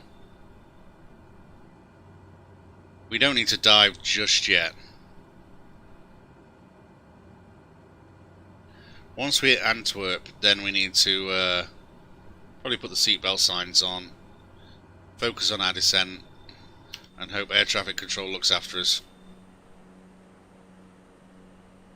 Quite surprised that this is at 7.5, to be honest. Look at this place. Looks really nice. It does look like Flight Simulator 10 though, I've got to say. But still, quite epic. Antwerp. In English, twerp is like another word for idiot. Glob 172, please expedite your descent to 9,000 feet. Expediting.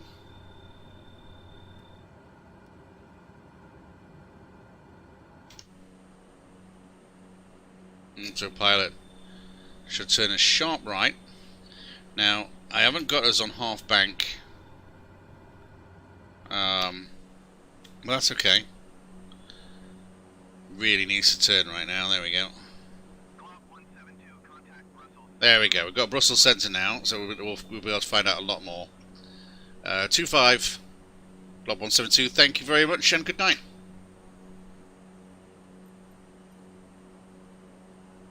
Going to 125.0, Glob 172.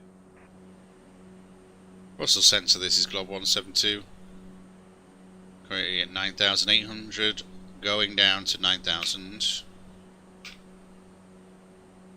Brussels Center, Glob 172 is out of 9,800 feet for 9,000 feet.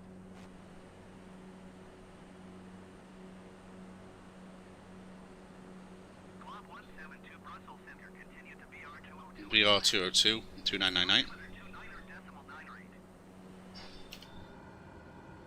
2998, okay. I'm gonna...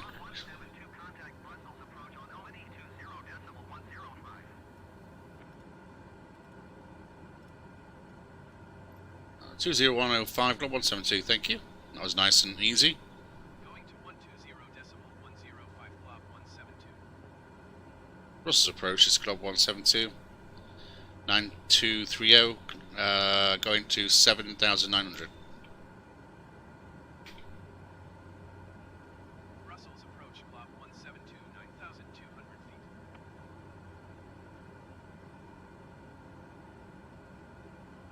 Glob 172, Brussels approach. BR202. Okay. So it wants to be at 5.5 in 4 nautical miles. We're not going to make that, but that's okay. At least we are going down.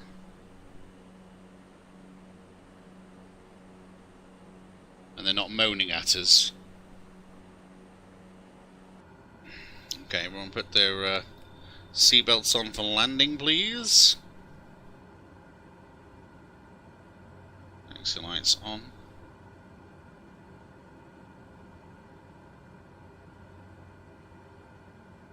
Probably supposed to turn cabin lights off as well. Are we? I don't know.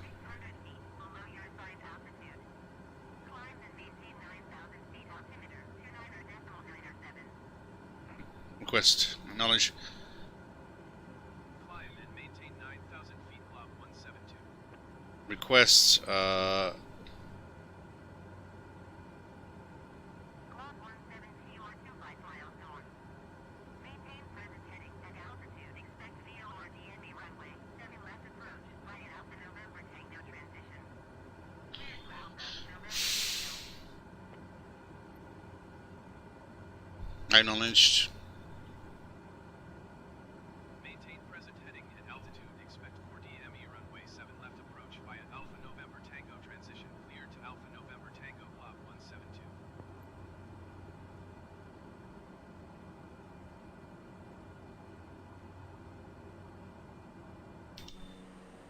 Oh. What?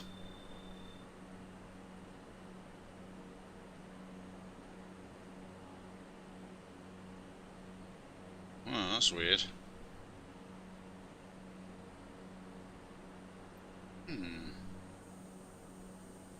I thought that was a bit low for the journey we still had to go. One man went to mow. Let's take in a show.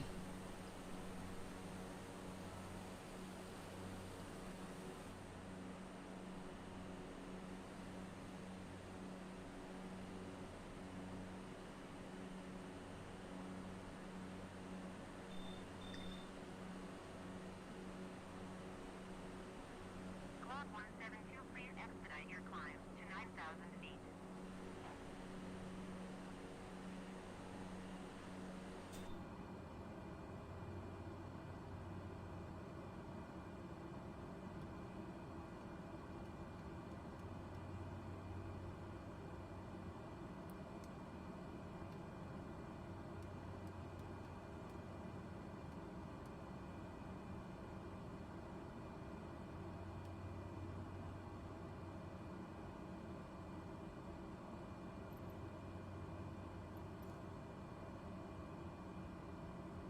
Glob 172 descent and maintain 3,000 feet.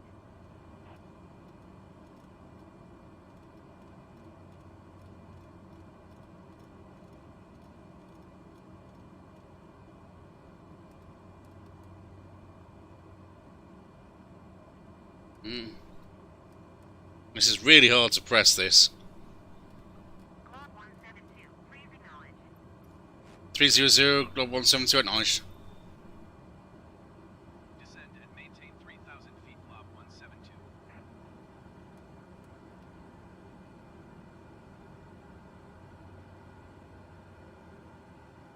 I am going to put flaps down here. Just one.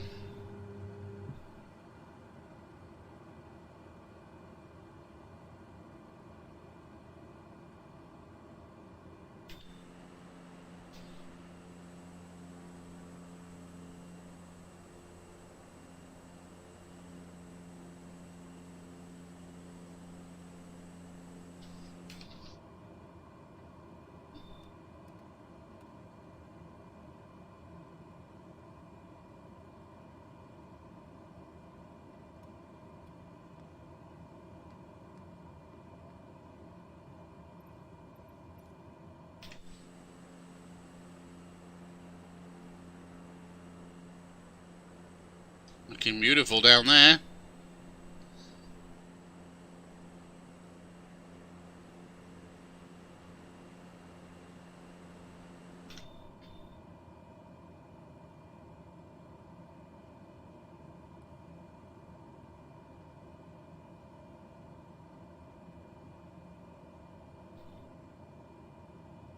We're doing good. This is good. This is a good plan. We just had a little bit of a waver there on that false marker. I'm not quite sure why it indicated for 4.5, but we're okay. Stars are out. Milky Way guiding us home.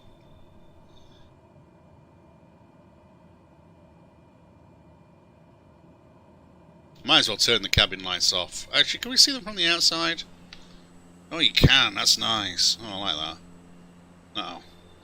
I'll leave them on. I'm dying for a wee, but I'm not allowed to go until I've landed, alright?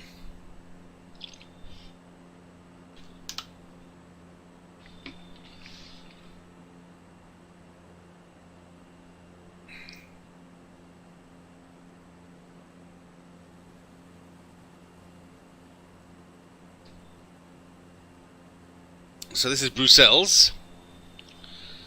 There's a big airport here.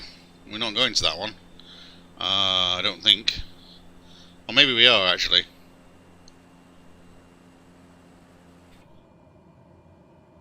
Yeah. Yeah, that's the one we're going to, yeah. So we're going to loop round and come back in for the final approach.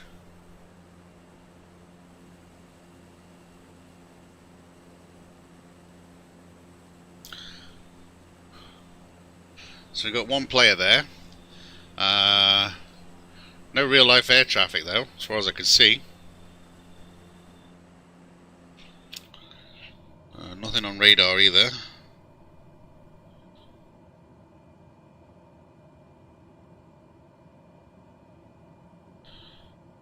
Okay.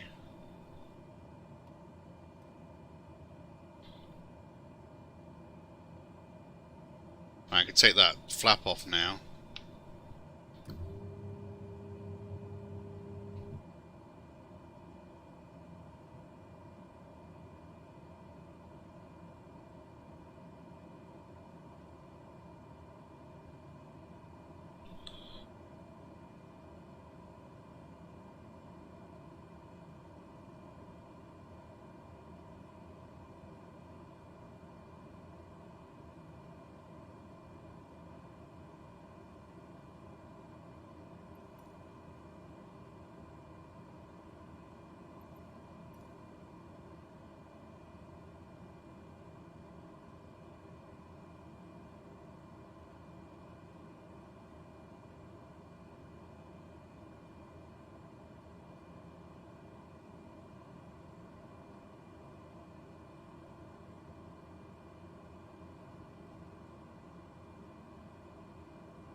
This has been a really good flight. I really want this to be a good landing, but I've never landed this plane before. I'm going to try and take our time. Make sure we get this right. 700 feet to go in 10 nautical miles, so I can slow that descent.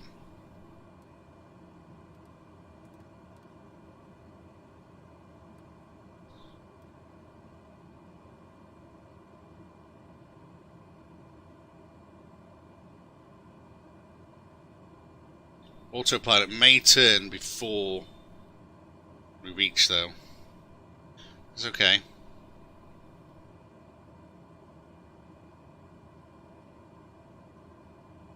Everything's set up well.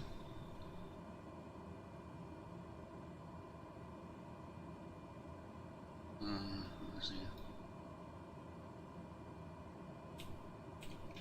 No, that should be okay.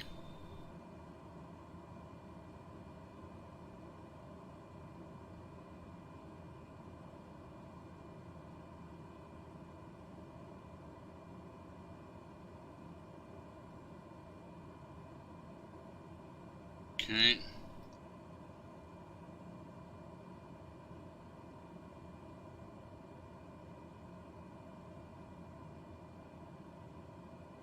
Nice descent so far, nice descent. Keep it up, need a wee.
Such a detailed skybox.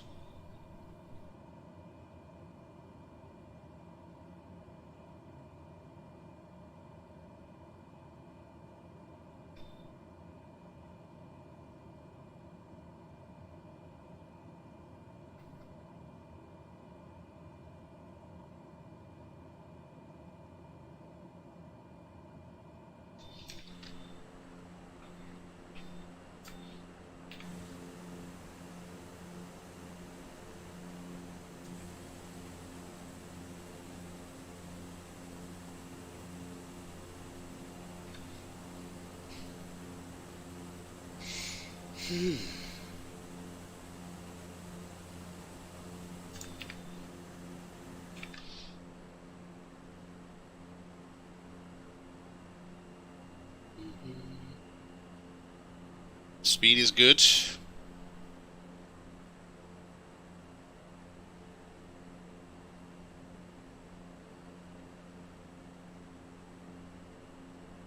I'm going to start the turn now. I'm going to let the autopilot take the turn.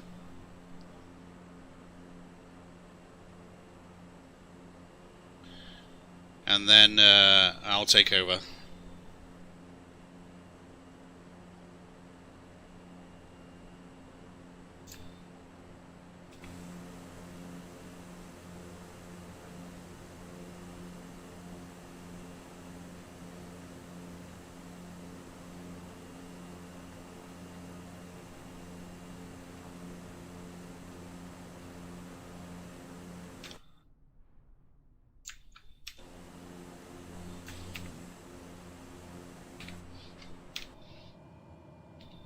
Alright.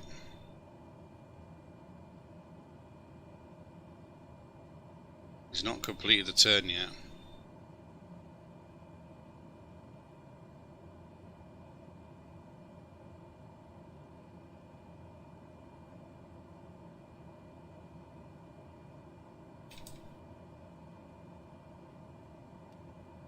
Glob 172 descent and maintain 2,000 feet.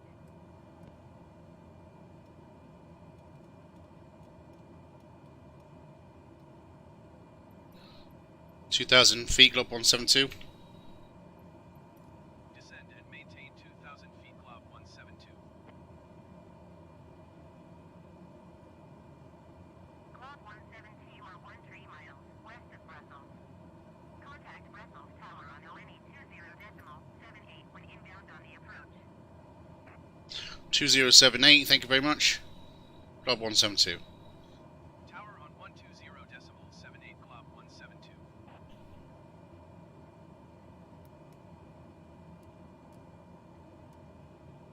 Brussels Tower, this is Glob 172 at 2,900 going to 2,000 on approach. Brussels Tower, Glob 7 left. 12 miles west inbound 40 ME runway 7 left approach.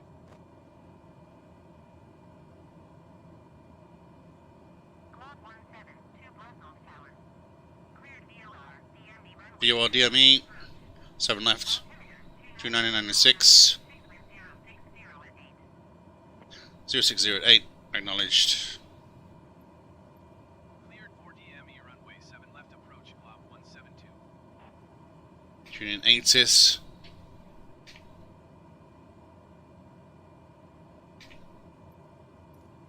That one there. Brussels Airport information, Yankee 18000 Zulu. Wind 060 at 8. Visibility, tree. Sky condition, few clouds at 1,200 feet, few clouds at 4,200 feet, few clouds at 12,200 feet. Temperature, 24. Dew point, 10. Altimeter, 29.97. Visual runway 7 left and visual runway 7 right in use. Landing and Yeah, it's put us in the wrong place. I thought so. It's over here. Damn it. Okay.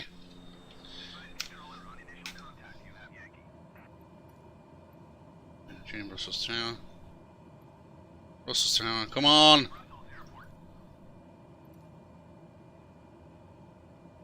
Okay. Autopilot off. It's It's not bringing us in correctly, I don't think. 7 is over here.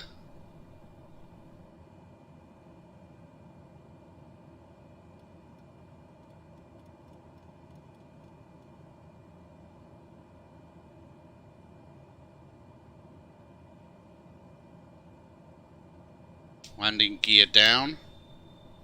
Oh, we don't need to, do we? It's already down. Moron. Well, that's a bit weird. That approach didn't work out well, did it?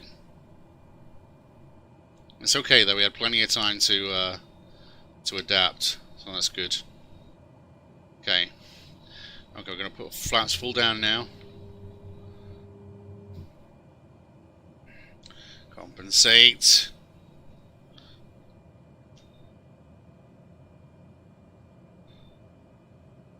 Oh, wow, the game's frozen. Come on.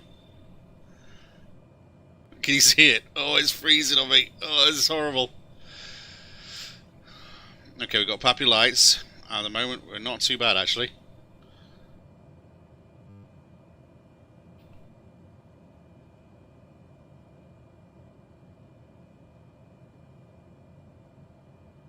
Not panicking.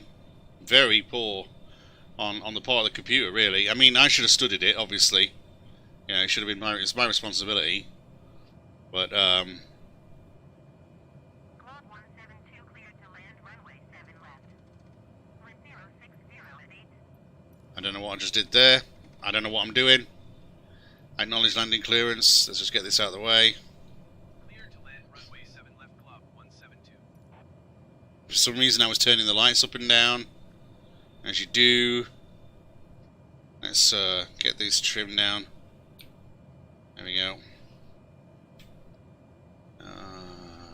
Right director is on, apparently.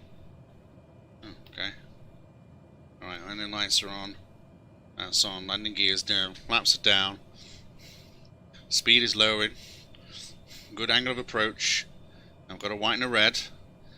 If I've got a white and a red, I'm happy. Don't need more power. Don't need more mixture. Don't need more props. I'm just going to use brakes. I'm not going to use reverse. It's a long runway, this. So we should be fine. Dropping off. Power a touch. It's a good approach. Pull up. Too low.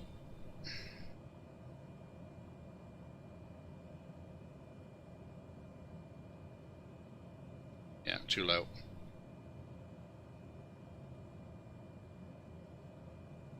Bring that up, that'll drop off a bit of speed. Was that too high? Okay. Might be too high, actually.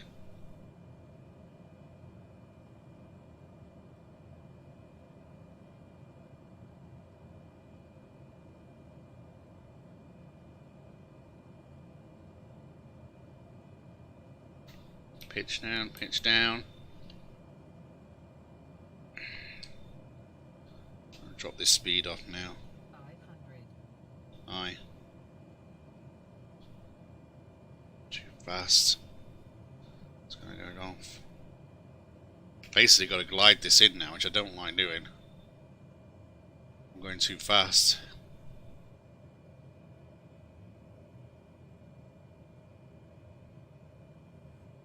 Oh, stop, it's glitching on me, come on. Don't glitch on me. Okay. Get it over there. Get it over. Okay, good approach, good approach. And hold on.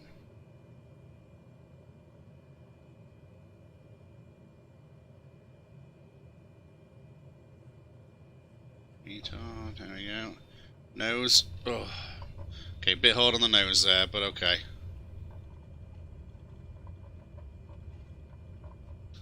Whew. I'm sweating.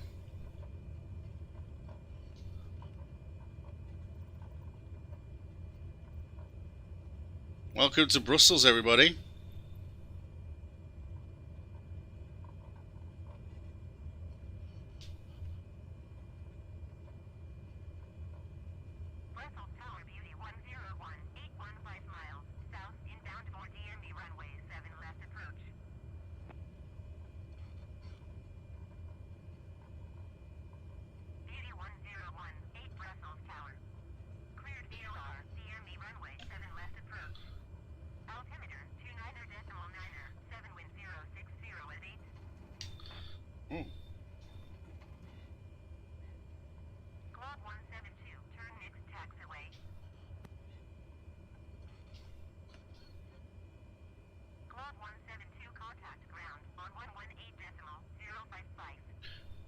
18055, thanks for helping me.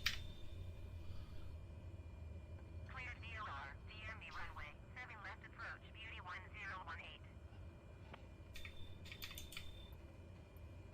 118.055 for Glob 172. Brussels ground, this is Glob 182, request taxi to parking.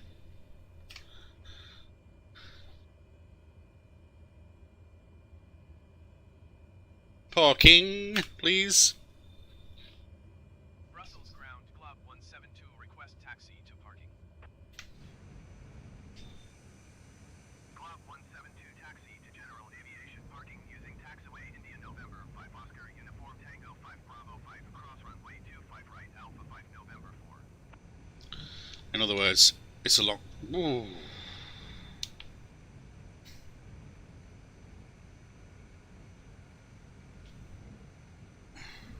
What's it asking me to do now? Acknowledged. In 5. Out 6. Thought I was out to go over there.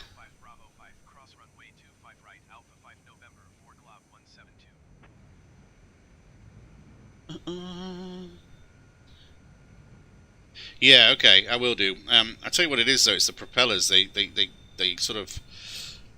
The external propellers overwhelm the game noise, but you're right, because of the voices and everything, you want to hear a little bit more, don't you?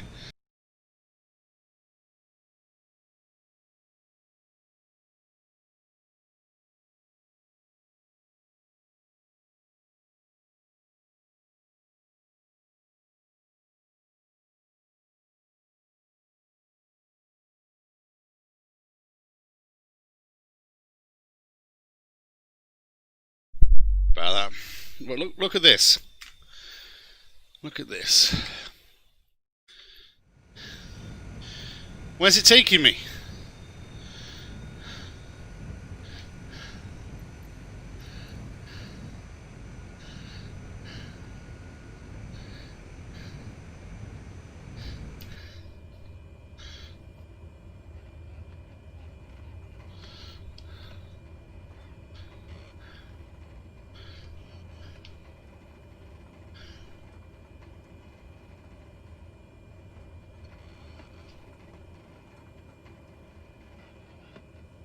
Oh, look at that blood moon. That's amazing. Got an incoming flight, which is nice. But where am I going? Is it literally just taking me around? What's it?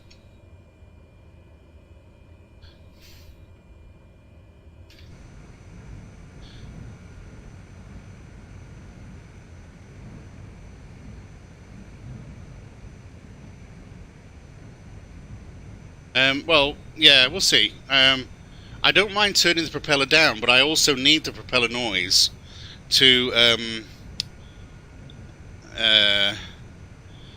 sense changes in... I'm not going to be able to cross runway, am I, here? Changes in power. You know, I need to be able to change variations, be able to tell the variations in power. So I still need the propellers in my headset, so I can't turn them off completely. We could turn them down a little bit. We'll get it right. Glob 172, hold position, caution, the generic on final. Alright, I see it. I think I've got to... Oh. I've got to approve that, haven't I? Glob 172, continue taxi. No, I can't continue taxi, you moron. Glob 172, hold position, caution, the generic on short final.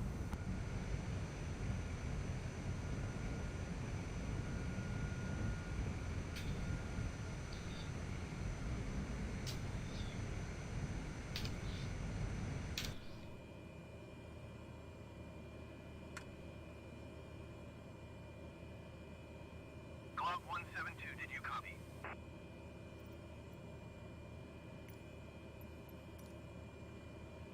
Hold position, Glob 172.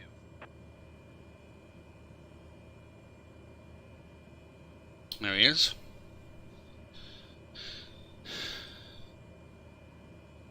This is an NPC, I think.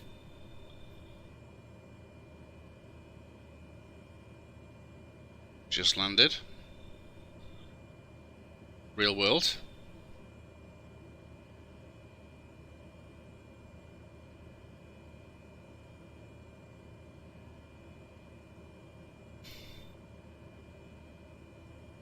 Okay.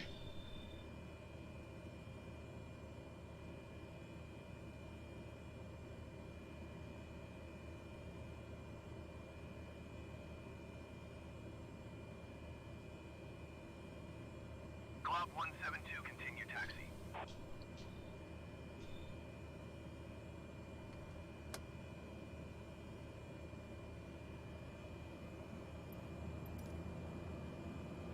Roger, Glob 172.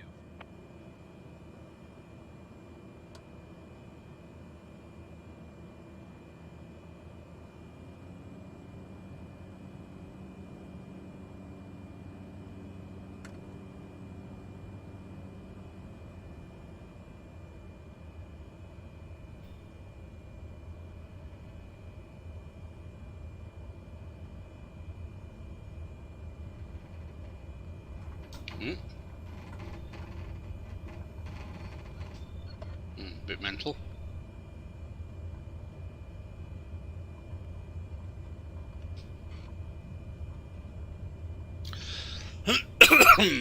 See what I mean about rudder control though? On Xbox pads, it's useless. I will get a HOTAS eventually, but I think I'm going to wait until I get my new PC. Oh, we need to slow right down, man.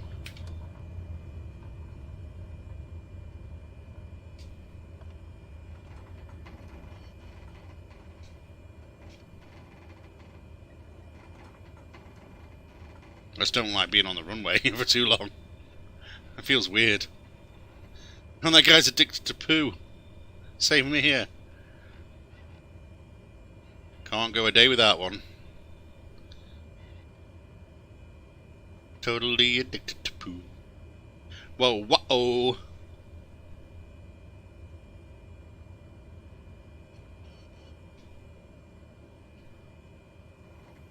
That moon is gorgeous, isn't it? I wonder if that's what it really looks like.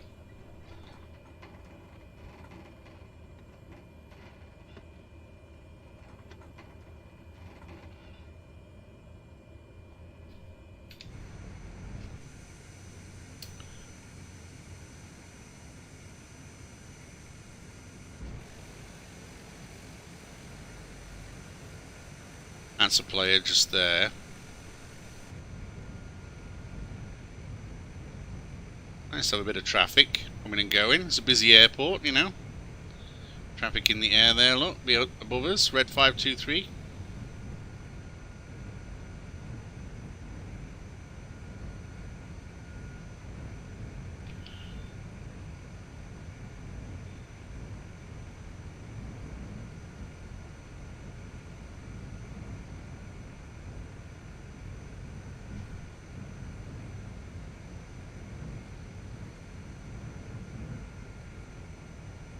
Don't quite know why I want us to go all the way over there.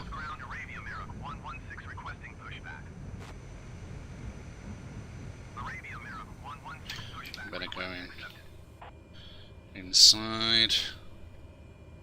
Have we got a dude? Have we got a waiver? No. Oh, we have. I just can't see him.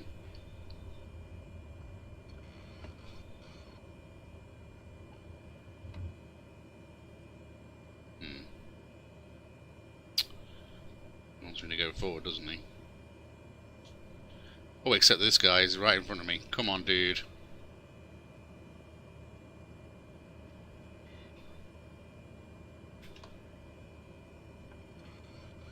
Sorry, didn't quite get that last bit right. Never mind, we're good. Brake on. Okay.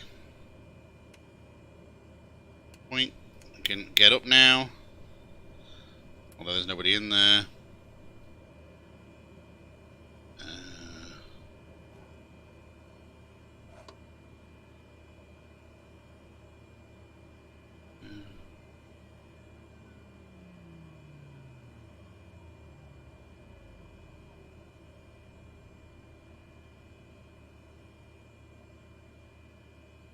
Alright. Well, was easy, wasn't it? It's an easy shutdown, at least. Brussels ground Arabia Mira 116 requesting the end of pushback. Arabia Mira 116 request to end pushback received.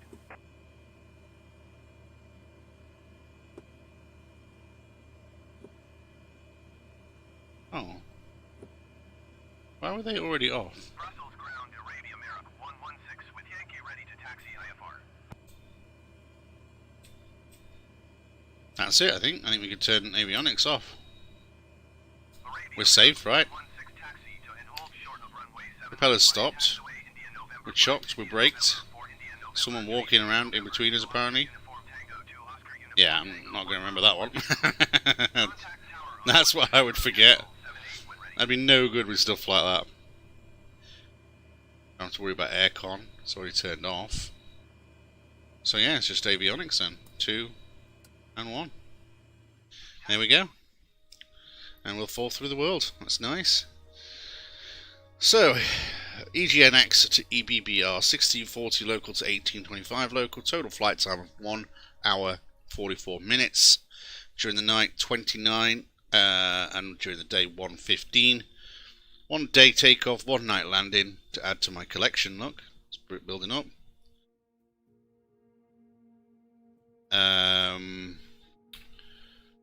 This looks pretty, doesn't it, down here, underneath the world?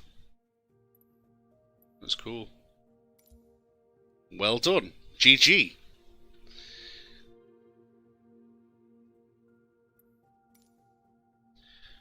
So I think I'm going to go offline again and get some food. And then think about what I want to do this evening. Do I want to do another flight? Or do I want to do Mario or something else? You know what else as well? I've never streamed VR. Do you think would you enjoy watching VR stuff? I've always thought maybe it would just be rubbish. Or I could end up getting too sick or something halfway through. But I have got one thing that might be fun to watch is Star Trek Bridge Commander. That could be fun to play VR. Got a bit of a story, you know, we can have a bit of a laugh. It's got some good gameplay. So I was thinking about maybe setting up some VR tomorrow. But I really want to play Mario as well. The trouble is, I know if I start playing Mario, then that's it. I'll just be hooked. Won't be able to stop.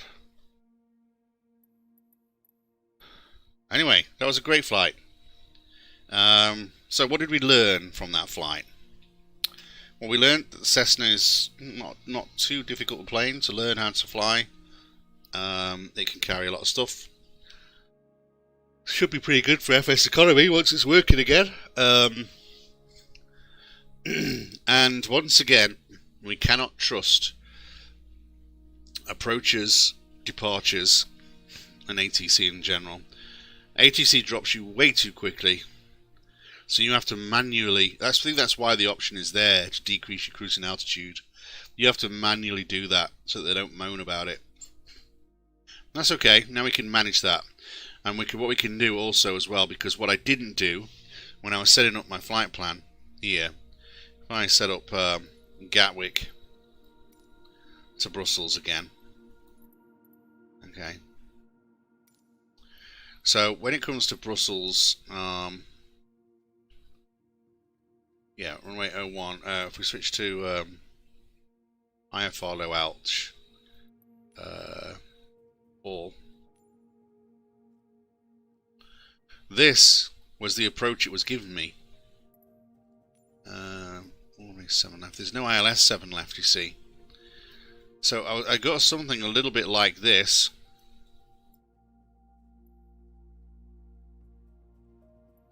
But look at the runway. I mean, it's actually trying to get me to land on 01 there.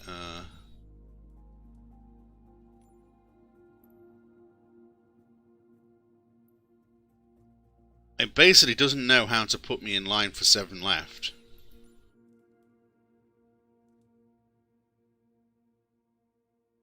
That's the only 7 left approach there is.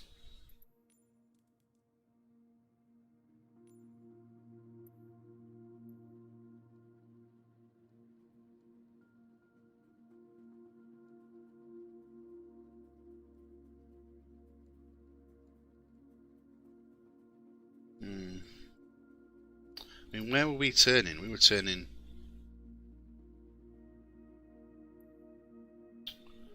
down here.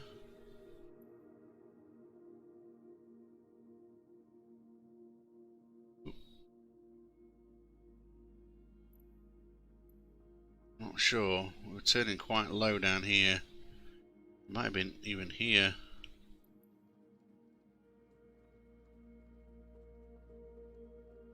Well, let's load it up.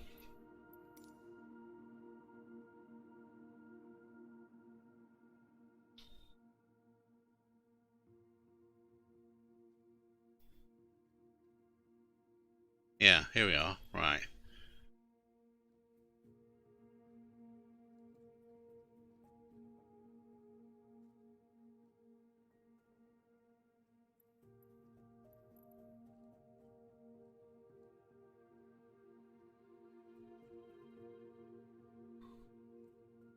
It didn't feel that bad. No, that is the turn, yeah. Oh, I see. No, I get it now. Oh, no, I know what it is. Okay. So I was following this line here after the second turn, thinking I am not on target at all. However, the autopilot would have brought me round here like this.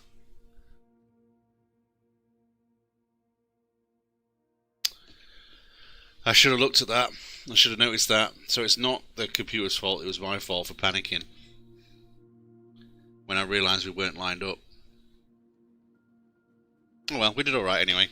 Anyway, thanks for watching, guys. Don't forget to hit the like button and the subscribe button if you don't already before you leave. All my social links are just below the stream as well. Check those out. I'll be back online a little bit later on this evening when I've had something to eat. And we'll either do another flight, a night flight probably, or we'll finally start Mario. In the meantime, have a good night.